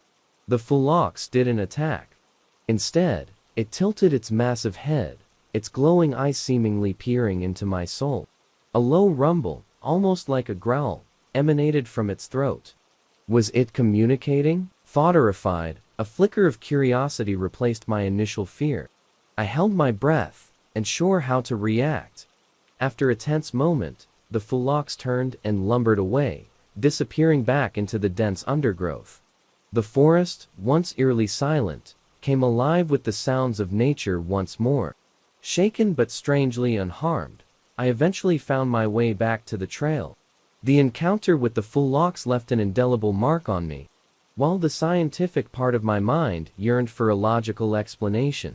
A deeper part of me acknowledged the possibility that the redwoods held secrets beyond our comprehension. The Fulox, guardian or monster, served as a reminder of the delicate balance between humans and nature.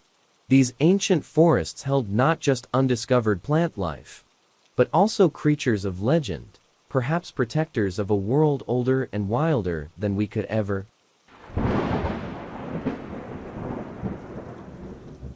The storm came on with a fury, a wall of white that obliterated the already fading light. Lost and disoriented, I stumbled upon a lone cabin nestled amongst the skeletal trees. Relief flooded me, a temporary haven from the howling wind and the biting cold. The cabin was small, dusty, and clearly uninhabited for some time. But it offered shelter, a chance to wait out the blizzard before attempting to find my way back to camp. I built a fire in the rusty stove, the flickering flames casting long, grotesque shadows on the walls. Exhaustion soon overwhelmed me, and I drifted off to sleep. My dreams were plagued by disturbing visions. A gaunt figure with glowing eyes, its voice a chilling rasp that spoke of hunger and despair. I awoke with a start, the dying embers casting an eerie glow on the cabin's interior. A low growl echoed from outside, sending shivers down my spine. The sense of being watched was thick in the air, an unseen presence pressing against the flimsy walls. With a sickening creak, the cabin door splintered open. A hulking figure stood in the doorway, shrouded in the swirling blizzard. Pale moonlight glinted off its skeletal frame, its eyes glowing with an unnatural hunger. It was the Wendigo, the monstrous creature of Inuit legend, a creature said to be driven by an insatiable hunger for human flesh. Terror choked the scream that rose in my throat. The Wendigo let out a guttural growl and lunged. Adrenaline surged through me, propelling me out of my slumbering stupor. I snatched a burning log from the fireplace, the Wendigo recoiling from the flames. Desperate and fueled by fear, I grabbed a snowshoe from the corner and smashed a window. The frigid air flooded the cabin, but it also provided an escape route. Leaping through the broken window, I scrambled to my feet and raced out into the blizzard. The Wendigo hesitated for a moment, seemingly reluctant to face the harsh weather. Then, with a bone-chilling shriek, it vanished into the swirling snow. I ran blindly through the blizzard, the wind howling in my ears, fueled by sheer terror. It felt like hours before I stumbled upon the familiar outline of my camp in the distance. My teammates rushed to my side, their faces etched with worry. I collapsed into their arms, unable to speak, the horrors of the night replaying in my mind. The encounter with the Wendigo left an indelible mark on me. While some dismissed it as a hallucination brought on by the harsh conditions, I knew the truth. The Wendigo was real, a monstrous embodiment of winter's wrath, and a predator lurking in the unforgiving wilderness. The memory of its icy touch, the chilling whisper of its voice, served as a stark reminder of the unseen forces that lurked just beyond the edge of human understanding. The vast Arctic held not just beauty and wonder, but also ancient evil, waiting for the unwary to stumble into its icy embrace.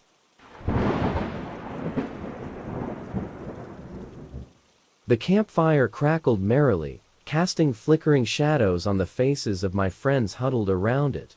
We were on a weekend camping trip, a chance to escape the city and reconnect with nature. Blackwater Creek, known for its eerie reputation, seemed like the perfect, or perhaps not so perfect destination.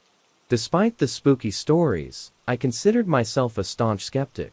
Ghosts, spirits, and paranormal entities were nothing but folklore in my book. But as night deepened, and the forest came alive with strange noises, a sliver of doubt crept in. Suddenly, Sarah, one of my friends, let out a shriek. "Did you see that?" she stammered, pointing towards the dense undergrowth. We all followed her gaze, but saw nothing. Just the blackness of the forest, punctuated by the occasional glint of moonlight filtering through the branches. "Probably just a deer," I said, trying to sound nonchalant, despite the prickling sensation on the back of my neck. The rest of the night was an unsettling mix of nervous laughter and uneasy silence. Each rustle in the leaves, each creak of a branch, sent shivers down our spines. Sleep, when it finally came, was filled with fragmented dreams and a strange sense of unease. I woke with a start, a cold sweat clinging to my skin. The campfire had died down, leaving the forest shrouded in an inky blackness. A faint rustling sound came from the bushes nearby. Cautiously, I reached for my flashlight and clicked it on. The beam sliced through the darkness, illuminating a clearing a few feet away. And there, standing motionless at the edge of the clearing, were two figures. But these weren't ordinary figures. They were tall and slender, their forms a swirling mass of inky blackness, devoid of any detail. Their eyes, however, glowed with an eerie red light that seemed to pierce my very soul. The Shadow People, as the townsfolk called them. They were the stuff of nightmares, said to be malevolent entities that fed on human fear. Terror froze me in place. My mind screamed at me to run, but my body refused to obey. The Shadow People tilted their heads in unison, their glowing eyes seeming to bore into me. Then, without warning, they began to move. They glided towards me, their forms flickering and shifting in the darkness. A whimper escaped my lips as I fumbled for my backpack, desperate to find anything that could fend them off. Just as they were about to reach me, a blood-curdling scream ripped through the night. It was Sarah. She was standing a few feet away, her face contorted in fear, pointing towards the darkness behind the Shadow People. They turned their attention to Sarah, their glowing eyes glinting with malice. For a moment, I saw an opportunity. With a surge of adrenaline, I grabbed a burning log from the remains of the campfire and hurled it towards the Shadow People. The burning log hit one of them, causing it to recoil with a shriek. They hissed and spat at me, a sound like nails scraping on a chalkboard. But for a fleeting moment, they were distracted. I used that moment to my advantage. Scrambling to my feet, I bolted into the dark forest, the horrifying shrieks of the shadow people echoing behind me. I didn't look back, didn't stop running until I reached the outskirts of town, collapsing onto a park bench, gasping for breath. The next morning, shaken but unharmed, I found my friends back at the campsite. They were shaken too, but fortunately, hadn't encountered the shadow people themselves. The experience in Blackwater Creek left an indelible mark on me. While I still clung to my rational side, a part of me now acknowledged the possibility of things unseen, lurking in the shadows, waiting for the unwary to stumble into their domain. The shadow people might have been figments of my imagination, a product of fear and a night spent in a supposedly haunted forest. But the memory of their glowing eyes and the chilling feel of their malevolent presence lingered on. A reminder that the darkness held secrets beyond our comprehension.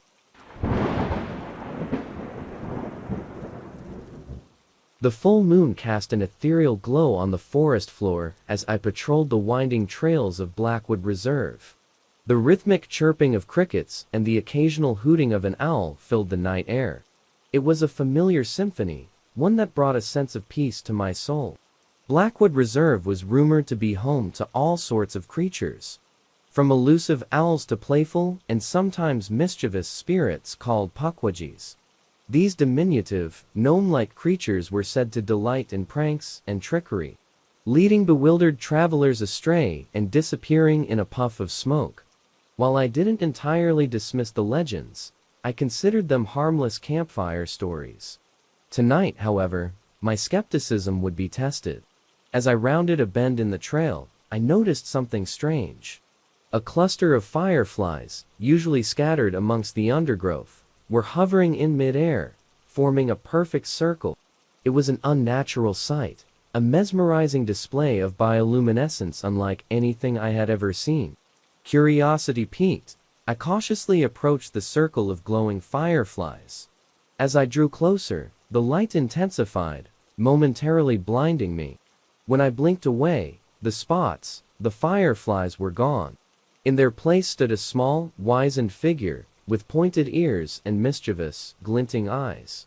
He wore a tattered brown cloak, and a mischievous grin spread across his face. It was a pukwudgie. Before I could react, the pukwudgie let out a high-pitched giggle and vanished into thin air. Shock and amusement warred within me. Had I just seen a legendary creature? The night continued in a similar vein. My flashlight mysteriously died, only to flicker back on when I swore in frustration. My compass spun wildly, leading me in circles around the same clearing. Each time, a flash of movement and a mischievous cackle signaled the presence of the pukwudgie. Despite the inconvenience, I couldn't help but grin. This wasn't a malevolent encounter. It was a playful one. The pukwudgie was simply toying with me, testing my patience and sense of humor. Finally, as the first rays of dawn painted the sky a soft orange, the pukwudgie reappeared. He bowed theatrically, his grin even wider than before. Then, with a final wink, he vanished once more. Shaken but strangely exhilarated, I made my way back to the ranger station. News of my encounter with the pukwudgie spread like wildfire amongst the other rangers. Some scoffed, but others, myself included, harbored a newfound respect for the mischievous spirit of the woods. Blackwood Reserve wasn't just a forest anymore. It was a place of wonder, a place where the veil between reality and legend seemed to shimmer and shift. And the pukwudgie, with his playful pranks, served as a reminder.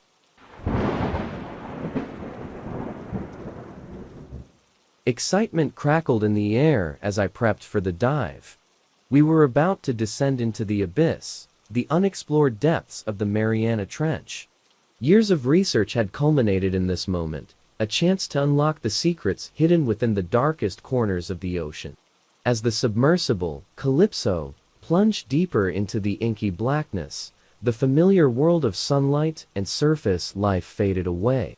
The only light came from the submersible's powerful searchlights, illuminating a desolate landscape of jagged rock formations and swirling currents. The pressure built steadily, a constant reminder of the immense weight of the ocean pressing down upon us. The silence was deafening, broken only by the hum of the submersible's machinery. Hours ticked by as we scanned the desolate landscape. We encountered strange bioluminescent creatures, some grotesque, some strangely beautiful, all perfectly adapted to the harsh conditions of the deep. But there was no sign of the colossal cephalopod we were hoping to find, a creature rumored to lurk in the deepest trenches. Just as hope began to dwindle, a faint sonar ping echoed through the control room. There was something on the scanner, a massive unidentified object resting on the ocean floor. Excitement surged through the crew. Could this be it, the colossal cephalopod, a living fossil from the prehistoric past? With a surge of adrenaline, I piloted the Calypso closer. The object grew larger on the screen, its form vaguely resembling a giant squid, but with features that defied classification. It was unlike anything I had ever seen in my years of studying marine life. As we neared, the creature stirred. Massive, luminous eyes blinked open, reflecting the submersible's lights. They were filled with an intelligence that sent shivers down my spine. The creature wasn't a mindless beast, but something far more ancient and knowing. Then, it let out a sound. Not a roar, not a screech, but a low, mournful wail that resonated through the submersible. A sound that seemed to carry the weight of millennia. The sound was deafening, both physically and emotionally, a primal scream that echoed the loneliness and darkness of the abyss. Panic seized the crew. The submersible systems began to malfunction, lights flickering ominously. We were losing control. Fear, cold and primal, gripped my heart. In the chaos, I managed to activate the emergency ascent protocol. The Calypso shot upwards like a bullet, leaving the monstrous creature and its mournful wail behind. We reached the surface, battered and shaken, but alive. The submersible was severely damaged, and the data we had collected was corrupted. But the memory of the creature, its immense size, and its haunting cry, remained etched in my mind. The Mariana Trench had yielded no scientific breakthroughs, but it had revealed something far more profound, a glimpse into the vastness of the unknown. A reminder that the depths of the ocean held secrets for older and more terrifying than we could ever imagine. The echoes of that mournful wail would forever serve as a chilling testament to the mysteries that lurked in the abyss, waiting to be discovered, or perhaps, best left undisturbed.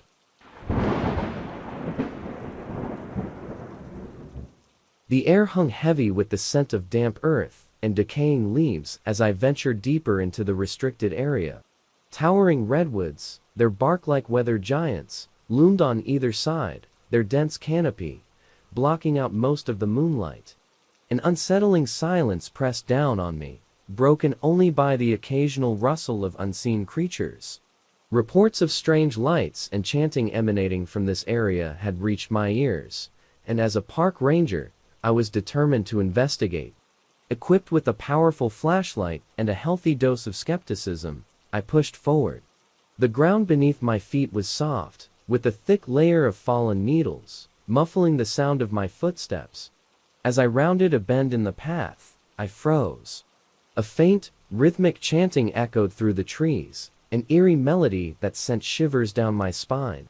The language was unknown to me, guttural and primal, filled with a power that resonated deep within my bones. Curiosity warring with caution, crept closer, following the sound. The chanting grew louder, accompanied by flickering lights emanating from a clearing ahead. Peeking through the dense foliage, I witnessed a sight that chilled me to the core. A group of figures, clad in dark robes with strange symbols stitched onto their backs, stood around a crude altar made of fallen branches and stones. A bonfire crackled in the center, casting an eerie glow on their faces, which were contorted in a mixture of fervor and madness. In the center of the ritual, a man stood with his arms outstretched, chanting along with the others. But it was his eyes that truly terrified me. They glowed an unnatural yellow, burning with an intensity that seemed to pierce through the darkness. As I watched, transfixed by horror, the chanting reached a crescendo. The man in the center threw back his head and let out a blood-curdling scream. The air crackled with an unseen energy, and the ground beneath my feet vibrated. Suddenly, a dark mist erupted from the bonfire, swirling around the figures. It pulsed with an unnatural light, and within the swirling vortex, I glimpsed fleeting images, monstrous creatures with glowing eyes and razor-sharp teeth. Terror propelled me backwards. I stumbled through the undergrowth, heart hammering against my ribs, desperate to escape this place of darkness and unseen forces. I didn't dare look back, but the chilling memory of the chanting, the glowing eyes, and the swirling mist that seemed to hold glimpses of some unspeakable horror would forever haunt my nights. The next day, I reported my encounter to my superiors. But skepticism ran deep, and the lack of concrete evidence meant the restricted area remained open. Yet, I knew the truth. The redwoods held a darkness, a secret best left undisturbed. And the chilling echo of the chant in the stillness of the night served as a constant reminder of the night I came face to face with something beyond human comprehension.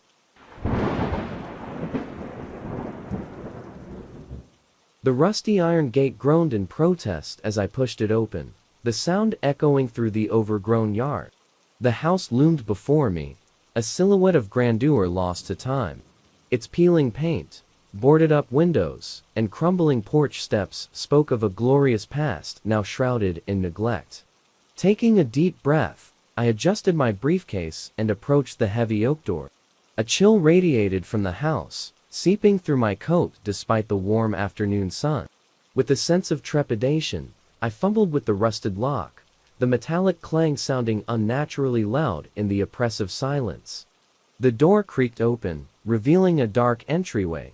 Stepping cautiously inside, I was greeted by a thick layer of dust and the stale scent of decay. Sunlight struggled to penetrate the grime-coated windows, casting long, skeletal shadows across the dusty floorboards. The air hung heavy with an unsettling quiet, broken only by the creak of the floorboards beneath my feet. As I ventured deeper into the house, a sense of unease began to gnaw at me. Every creak, every groan, seemed amplified in this mausoleum of a house. Each room I entered was a portrait of a bygone era, faded floral wallpaper, tarnished furniture draped in dust sheets, and an overwhelming presence of porcelain dolls. Hundreds of them lined shelves, sat perched on chairs, or stared vacantly from mantelpieces. These weren't your typical child's dolls. These were life-sized replicas of people, their faces meticulously crafted with an uncanny realism. Their eyes, made of glass beads, seemed to follow me wherever I went, their expressions an unsettling mix of innocence and malice. A shiver danced down my spine as I reached the top floor. At the end of the hallway, a single door stood ajar. Curiosity, tinged with apprehension, drew me towards it. Pushing the door open, I gasped. The room was a workshop, cluttered with tools and unfinished dolls in various stages of completion. But it was the figure standing in the center of the room that truly sent a jolt of terror through me. An old woman, frail and stooped, stood with her back to me, meticulously placing a glass eye into the head of a doll that bore an uncanny resemblance to me. Her white hair, like a tangled halo, framed a face etched with wrinkles and a disturbing glint in her cloudy eyes. As I stumbled backward, knocking over a chair in the process, the woman turned slowly, a chilling smile spreading across her face. "Ah, you must be the new owner," she rasped, her voice like dry leaves rustling in the wind. "Welcome, I've been expecting you." Panic seized me. The dolls, the unsettling atmosphere, and the woman's unnerving words all coalesced into a horrifying realization. This house, with its eerie collection of dolls, wasn't just abandoned. It held a dark secret, a secret that seemed to draw me in like a moth to a flame. I stammered out an apology, claiming I was in the wrong house, desperation fueling my voice. But the woman's smile only widened. "There are no wrong houses, dear," she cackled, her voice echoing through the dusty room. "There are only those waiting to be filled." With a blood-curdling scream, I bolted from the room, the image of the woman and her uncanny dolls seared into my memory. I fled the house, slamming the creaking door shut behind me as if it could hold back the horror within. The rusty gate clanged shut as I left the property, the sound a final punctuation mark on a terrifying experience. The house on the hill stood alone once more, silent sentinel, holding its secrets close, and a chilling reminder of the darkness that can lurk within the beauty of seemingly ordinary things.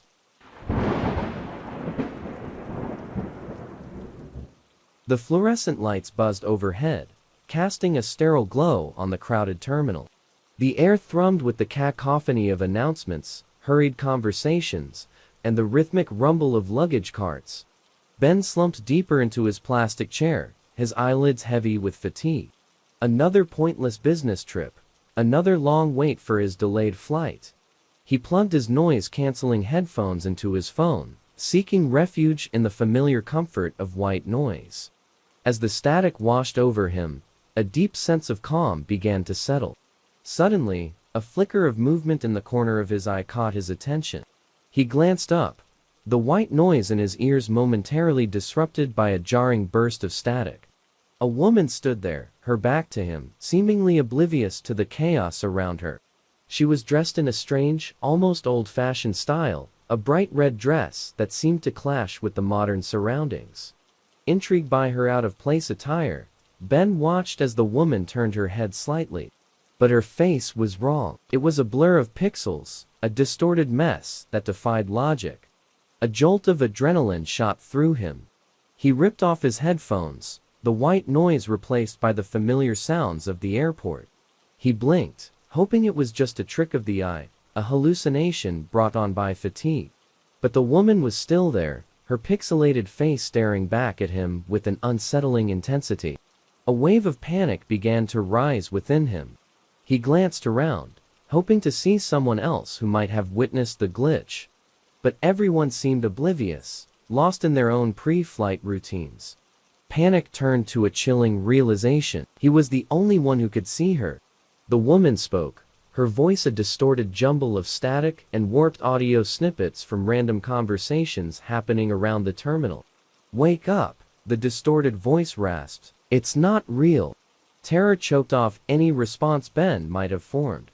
He scrambled to his feet, his backpack falling to the floor with a clatter. The woman remained motionless, her eyes, or rather the distorted mess where they should be, fixed on him. Taking a deep breath, Ben pushed his way through the crowd, his eyes scanning for an escape route. He needed to get away, to find someone who could see the woman, to prove he wasn't losing his mind. He reached the security checkpoint, the line snaking its way towards the metal detectors.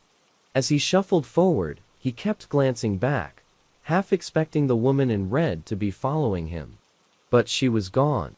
The experience left Ben shaken, questioning his own sanity. Was it just exhaustion, a malfunction in his headphones? Or was there something more sinister at play? The glitch in the matrix, as he later termed it, remained a chilling reminder of the fragile boundary between reality and the unknown. It was a secret he kept close, a whisper in the white noise that forever haunted his travels.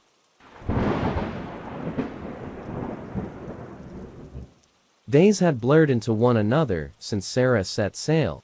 The vast expanse of the ocean, once a source of wonder, now felt oppressive. The thick fog, a constant shroud obscuring the world beyond her boat.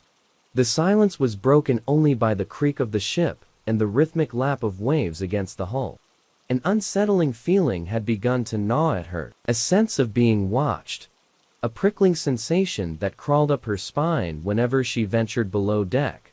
One night, as Sarah sat huddled in the cabin, nursing a lukewarm cup of tea, a blood-curdling scream pierced the fog. It was a long, mournful wail that sent shivers down her spine. Panic seized her. Grabbing a flashlight, she scrambled out onto the deck, her eyes scanning the endless white veil that surrounded her boat. The scream had come from somewhere nearby, of that she was certain. The fog was even denser now, swallowing any sound and light that dared to venture out. Fear threatened to paralyze her, but Sarah forced herself to move. She needed to find the source of the scream. Suddenly, the fog seemed to shift, revealing a faint outline in the distance. A colossal shape, vaguely resembling a ship, materialized out of the mist. Its sails were tattered and ragged, its hull covered in barnacles and algae, a chilling testament to its long journey into oblivion. A wave of dread washed over Sarah. This wasn't just any ship. It was a ghost ship, a vessel lost at sea, its crew forever trapped in the purgatory of the fog. As the spectral ship drifted closer, Sarah could make out shadowy figures on the deck, their faces obscured by the gloom. Their arms were outstretched, their expressions contorted in a silent scream. Then another scream ripped through the air. This one close and more distinct. It originated from below deck, from within her own sailboat. Panic surged through Sarah. Rushing back down the companionway, she found the cabin empty. But the source of the scream was clear. It was coming from the locked chest tucked away in a corner. Trembling, fingers fumbled with the lock, finally forcing it open. Inside, nestled in a bed of faded cloth, lay a weathered journal. Its pages were filled with frantic scribblings, the last desperate pleas of a sailor, lost at sea aboard a ghost ship eerily similar to the one looming outside. As Sarah slammed the chest shut, the spectral ship lurched forward, its ghostly crew reaching out towards her boat. Then, just as abruptly as it appeared, it vanished back into the fog, leaving behind only an unsettling silence. The encounter left Sarah shaken, the chilling truth revealed in the journal a constant reminder of the dangers that lurked beneath the calm surface of the ocean. The last whisper, the scream that echoed through the fog, became a haunting melody, a constant lullaby sung by the restless souls of the sea.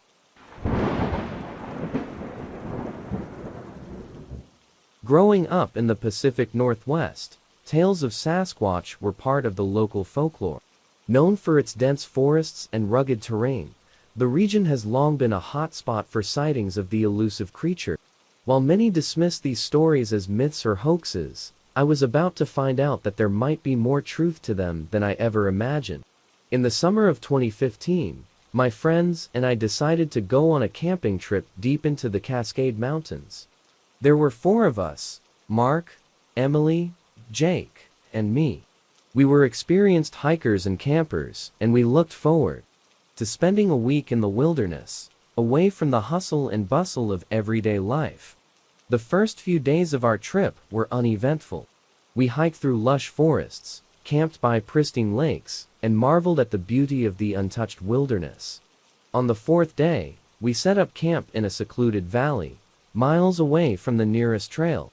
That night, as we sat around the campfire, Mark brought up the topic of Sasquatch. "Did you guys know this area is known for Bigfoot sightings?" he asked, a mischievous grin on his face. "Yeah, right," Emily scoffed. "Those are just stories." Jake and I laughed it off, but Mark was insistent. He had brought a book on local legends, and began reading aloud some of the most famous Sasquatch encounters. As he read, the forest around us seemed to grow quieter, the darkness pressing in. Eventually, we all retired to our tents, the conversation about Sasquatch still fresh in our minds. I fell asleep quickly, but my slumber was restless. I woke up to a strange noise outside my tent. It was a low, guttural growl, unlike anything I had ever heard. My heart pounded in my chest as I strained to listen.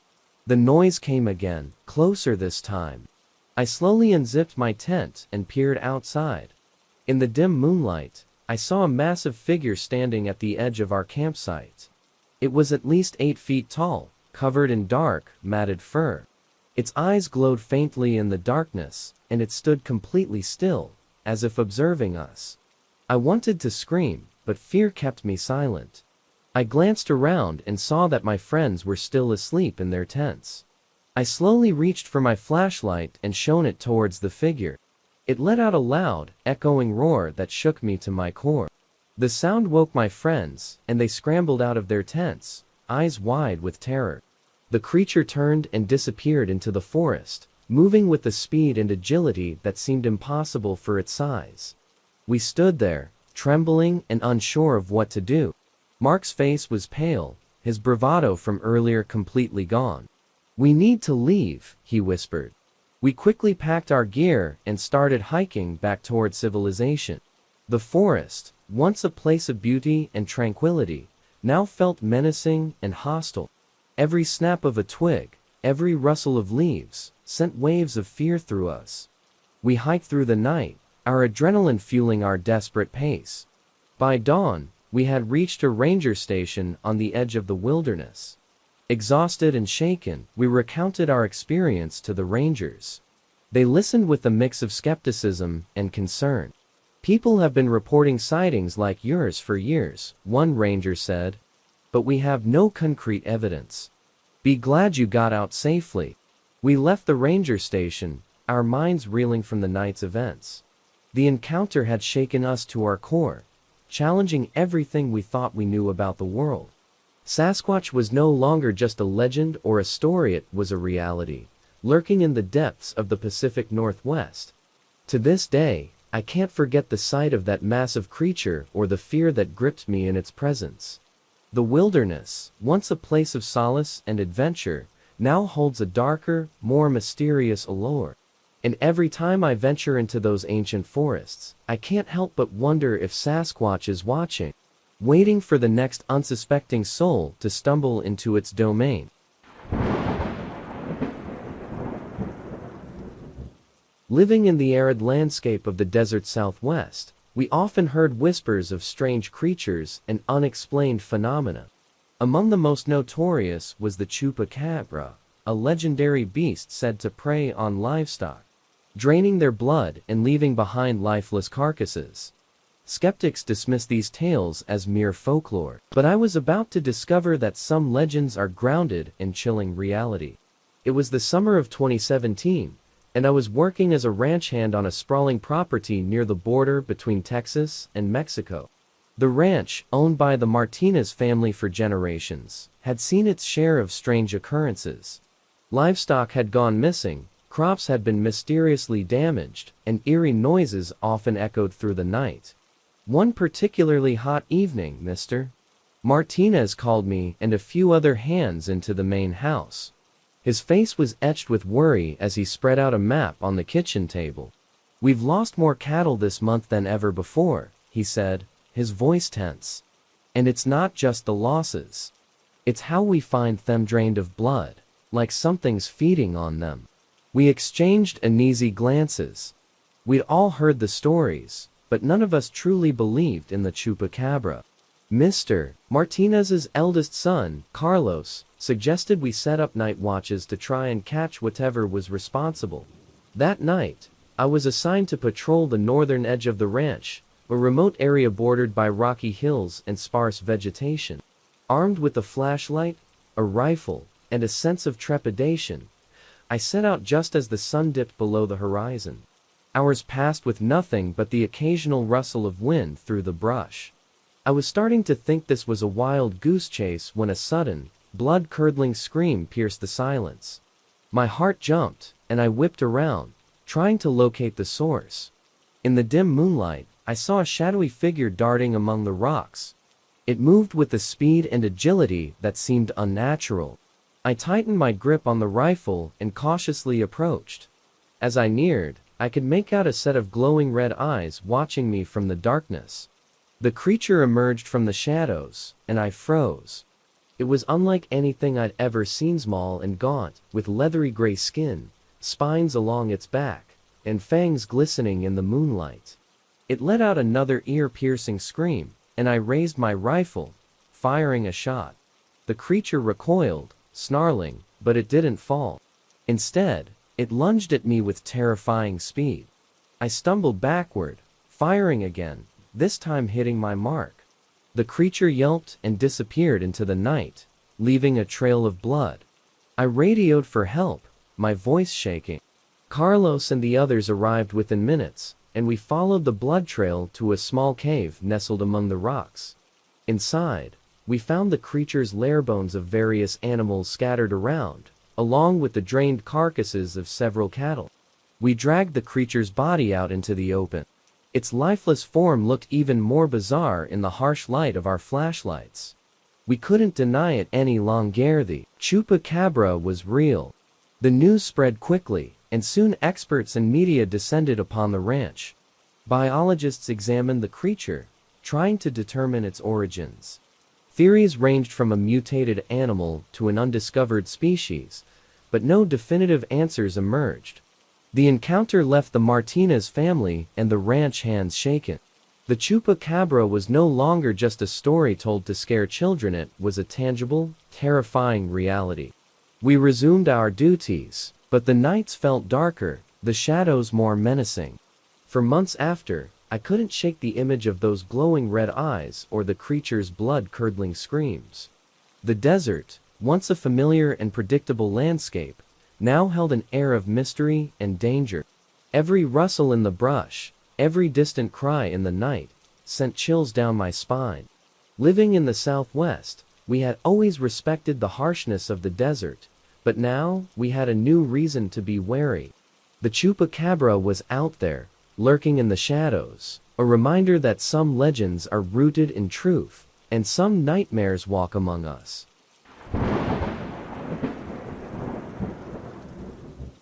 Growing up in Point Pleasant, West Virginia, I was always fascinated by the local legend of the Mothman. Tales of a giant, winged creature with glowing red eyes had been passed down for generations, captivating the imaginations of both locals and visitors. Though the stories were thrilling, I never believed they held any truth until one fateful night changed everything. It was a chilly autumn evening in 2015, and my friends and I decided to explore the old TNT area, a former World War II munitions plant, now abandoned and overgrown. The site was infamous for Mothman sightings, making it the perfect spot for a thrilling night out. Equipped with flashlights, snacks, and a sense of adventure, we set out just after dusk. As we made our way through the dense woods, the air grew colder, and an eerie silence settled around us. We joked and laughed to keep our spirits up, but deep down, we all felt a growing sense of unease. The trees seemed to close in on us, their branches like skeletal fingers reaching out in the darkness. We reached one of the dilapidated buildings and decided to take a break. Sitting on the crumbling steps, we shared ghost stories and tried to scare each other with exaggerated tales of the Mothman. I could tell that even the bravest among us were starting to feel the weight of the ominous surroundings. As we prepared to move on, a sudden rustling in the bushes caught our attention. We froze, our flashlights trained on the source of the noise. Out of the darkness, a pair of glowing red eyes emerged, piercing through the night like fiery beacons. My heart pounded in my chest as the creature stepped into the light. It was massive, standing at least 7 feet tall, with leathery wings folded against its back. Its eyes, bright and unblinking, seemed to bore into our souls. The creature let out a low, haunting screech that sent shivers down my spine. We were all paralyzed with fear, unable to move or speak. In a sudden burst of motion, the Mothman spread its wings and took flight, soaring above us with a powerful whoosh. The wind from its wings knocked us off balance, and we scrambled to our feet, trying to make sense of what we had just witnessed. Panic set in, and we ran through the woods, our breaths coming in ragged gasps. The creature followed us, its eerie screeches echoing through the trees. I glanced over my shoulder and saw it swooping low, its wings casting a dark shadow over the forest floor. We finally reached the edge of the woods and tumbled out onto the road, gasping for air and drenched in sweat. The Mothman circled above us one last time before disappearing into the night, leaving us shaken and terrified. We made our way back to town in silence, each of us lost in our thoughts. The encounter had shattered our disbelief and left us questioning everything we thought we knew. The Mothman was real, and it had come terrifyingly close to us. In the days that followed, we struggled to make sense of what had happened. We shared our story with friends and family, but many dismissed it as a figment of our imaginations or a prank gone too far. Yet, we knew the truth had seen the Mothman, and it had seen us. The experience changed us in ways we couldn't fully understand. The woods that once seemed familiar and safe now felt like a place of lurking danger. Nights were filled with restless sleep and vivid nightmares, the Mothman's glowing eyes haunting our dreams. I spent hours researching the legend, desperate to find answers. I learned about the sightings in the 1960s, the collapse of the Silver Bridge, and the theories that connected the Mothman to impending disasters. The more I read, the more I realized how little we truly understood about this mysterious creature. Years have passed since that night, but the memory remains vivid and unsettling. The Mothman is more than just a legend, it's a reminder that there are forces in this world beyond our comprehension, lurking in the shadows, waiting to reveal themselves when we least expect it. I no longer venture into the woods at night, and the sight of glowing red eyes sends a chill down my spine. The Mothman may be an enigma, but its presence is undeniably real. A haunting specter that watches over Point Pleasant and its unsuspecting residents.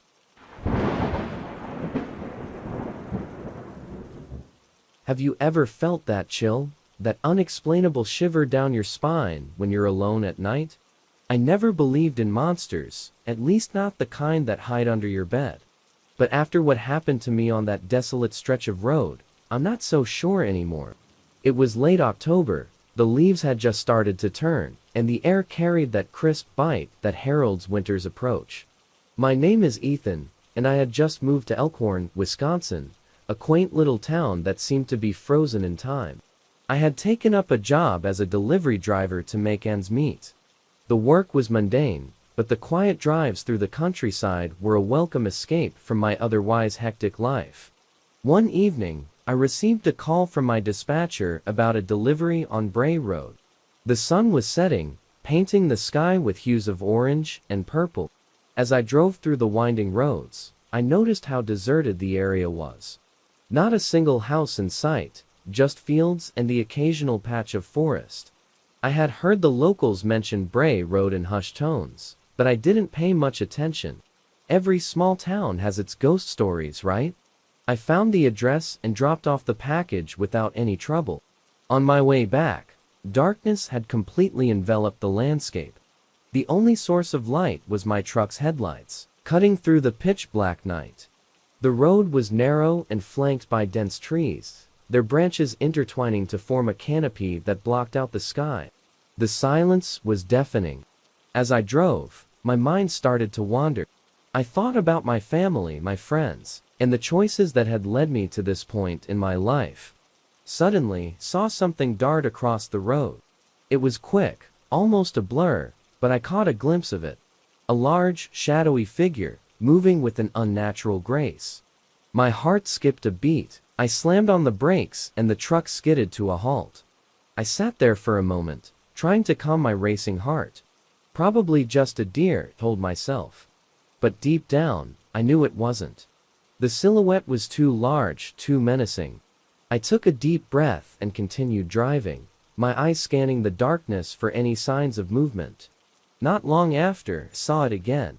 This time, it was standing on the side of the road, partially obscured by the trees. It was tall, easily over 7 feet, with broad shoulders and long, muscular limbs. Its eyes glowed with an eerie yellow light, reflecting the beams of my headlights. I could see the outline of its face, elongated and wolf-like, with pointed ears and a snout. My blood ran cold. I sped up, my mind racing. Was this the beast of Bray Road that the locals whispered about? I had dismissed it as mere folklore, a story to scare children. But now, faced with this creature, I couldn't deny its existence. My hands gripped the steering wheel so tightly that my knuckles turned white. I just wanted to get out of there, to reach the safety of my home. As I drove, I kept glancing in my rearview mirror, half expecting the beast to be chasing me. But the road behind me remained empty. I let out a sigh of relief, but it was short-lived. Suddenly, the creature appeared in front of my truck, as if it had materialized out of thin air. I swerved to avoid hitting it, and crashed into a ditch. The impact jolted me, but I was unharmed. My truck, however, was stuck. I tried to start it, but the engine wouldn't turn over. Panic set in as I realized I was stranded, with the beast lurking nearby. I grabbed my phone and dialed 911, but there was no signal. Great, I muttered under my breath. I had no choice but to get out and find help. I opened the door and stepped into the cold night. The air was thick with tension, and every rustle of leaves sent shivers down my spine.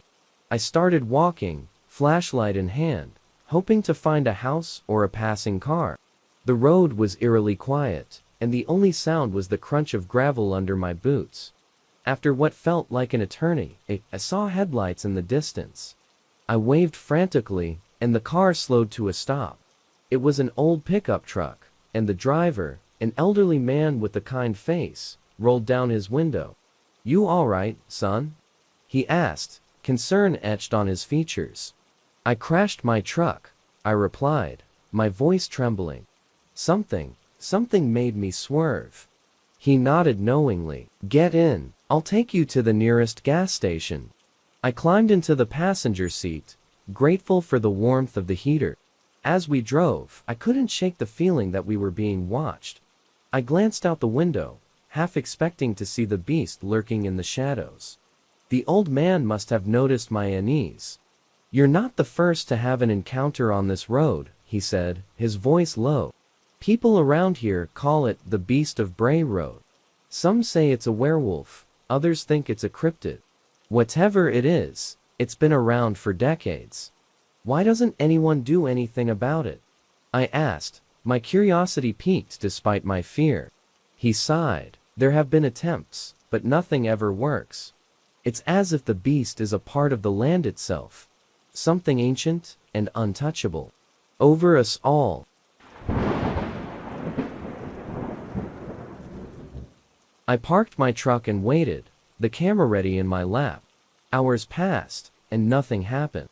I was about to give up when I saw the beast, standing in the middle of the road, its eyes glowing in the darkness. I raised the camera and started filming. The beast took a step forward, and I felt that same connection Linda had described. It was as if the beast was trying to tell me something, to share its story. I sat there, frozen, as the beast approached my truck.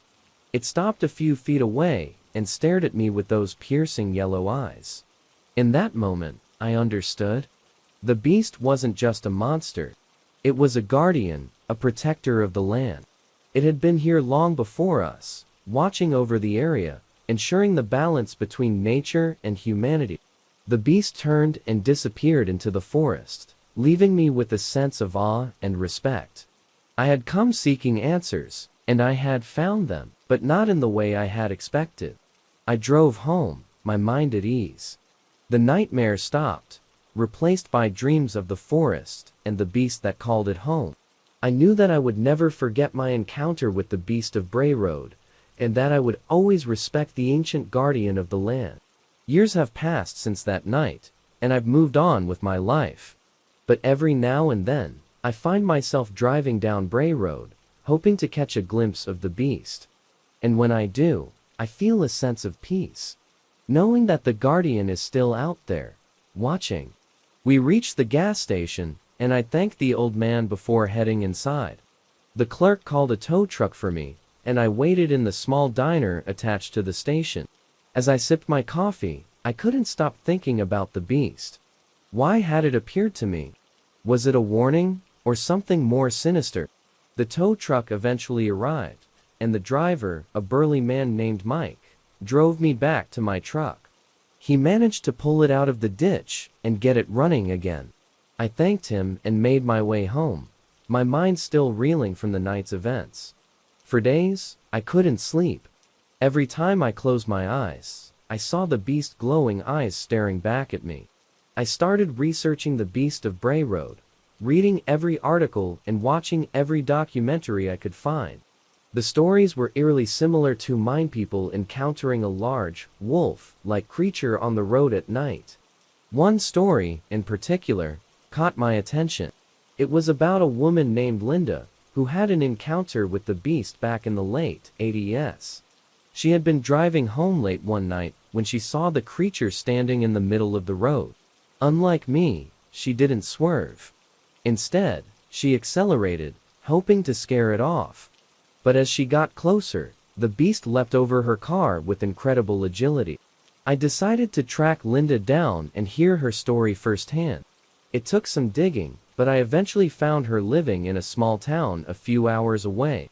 I called her and explained my situation, and she agreed to meet me. When I arrived at her house, Linda greeted me warmly. She was in her late 50s, with graying hair and kind eyes. We sat in her cozy living room, and she recounted her encounter with the beast. Her story mirrored mine in many ways, but there was one key difference. Linda believed that the beast was trying to communicate with her. "I know it sounds crazy," she said, "but I felt a connection, like it was trying to tell me something." I had nightmares for weeks after the encounter, dreams where the beast would speak to me in a language I couldn't understand. Her words sent a chill down my spine. Could the beast be more than just a mindless predator? Was it trying to reach out to me as well? I left Linda's house with more questions than answers.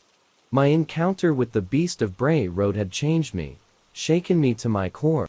I knew that I couldn't ignore it, that I had to confront my fear and find out the truth.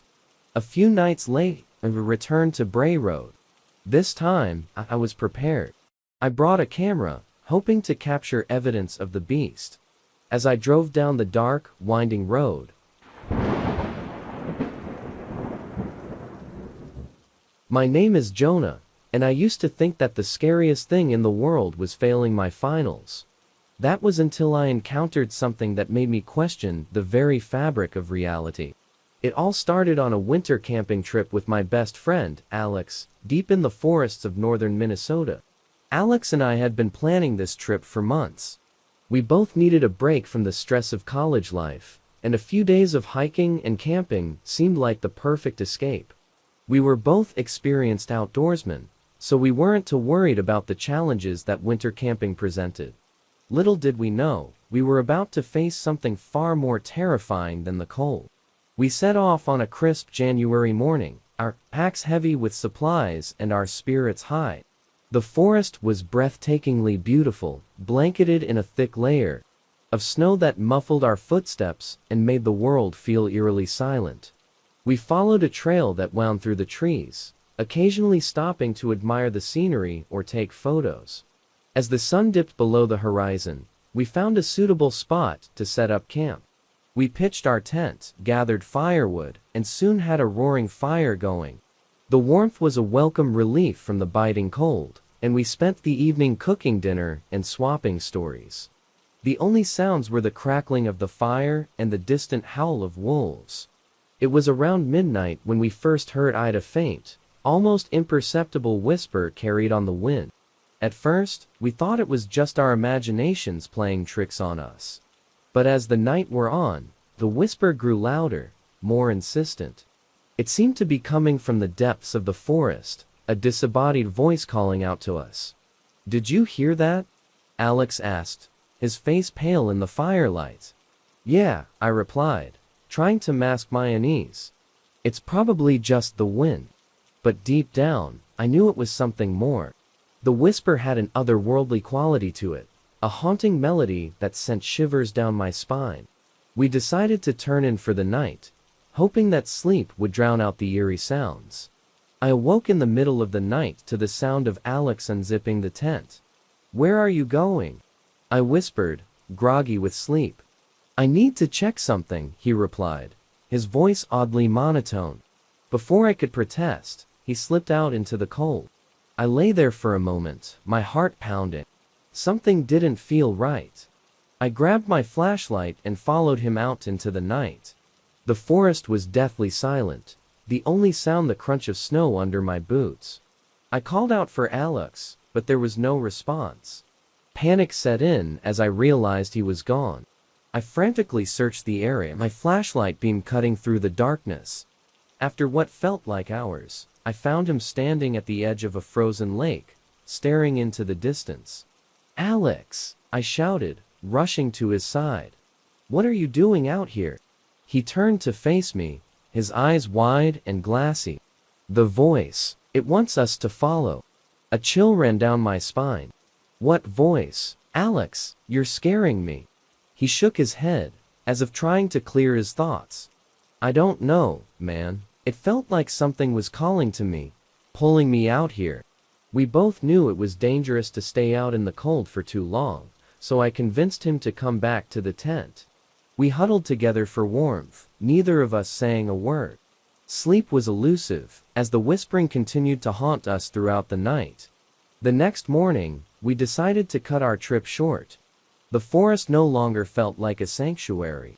It felt like a trap. We packed up our gear and began the long hike back to civilization. The whispering followed us, growing louder and more desperate with each step. As we trudged through the snow, I couldn't shake the feeling that we were being watched. Every rustle of leaves, every snap of a twig, sent my heart racing. I kept looking over my shoulder, half expecting to see something lurking in the shadows. Eventually, we reached a small, abandoned cabin. It was a welcome sight, a place where we could rest and regroup. The cabin was in disrepair, but it provided shelter from the cold. We built a fire in the old stone fireplace and tried to warm ourselves. That's when we heard it Againth whisper, clear as day, coming from just outside the cabin. Alex and I exchanged a terrified glance. We can't stay here, he said, his voice trembling. We decided to keep moving, despite our exhaustion. As we stepped outside, we saw footprints in the snow. They were large, far larger than any human or animal tracks we had ever seen. They led away from the cabin, deeper into the forest. We followed the tracks, our curiosity overpowering our fear. The whispering grew louder, more insistent, as if urging us onward. The footprints led us to a clearing, where the trees formed a natural circle round a massive, ancient oak. Standing beneath the oak was a figure, tall and gaunt, with glowing eyes that pierced the darkness. It was covered in matted fur, and its limbs were unnaturally long. My blood ran cold as I realized what we were looking at: a Wendigo, the legendary creature from Native American folklore. The Wendigo let out a low, guttural growl, and the whispering intensified, filling my mind with a cacophony of voices. I felt a primal fear take hold, paralyzing me. Alex and I stood frozen, unable to move or speak. The creature took a step toward us, its eyes burning with an otherworldly hunger. In that moment, I knew we were facing something far beyond our understanding, something ancient and malevolent.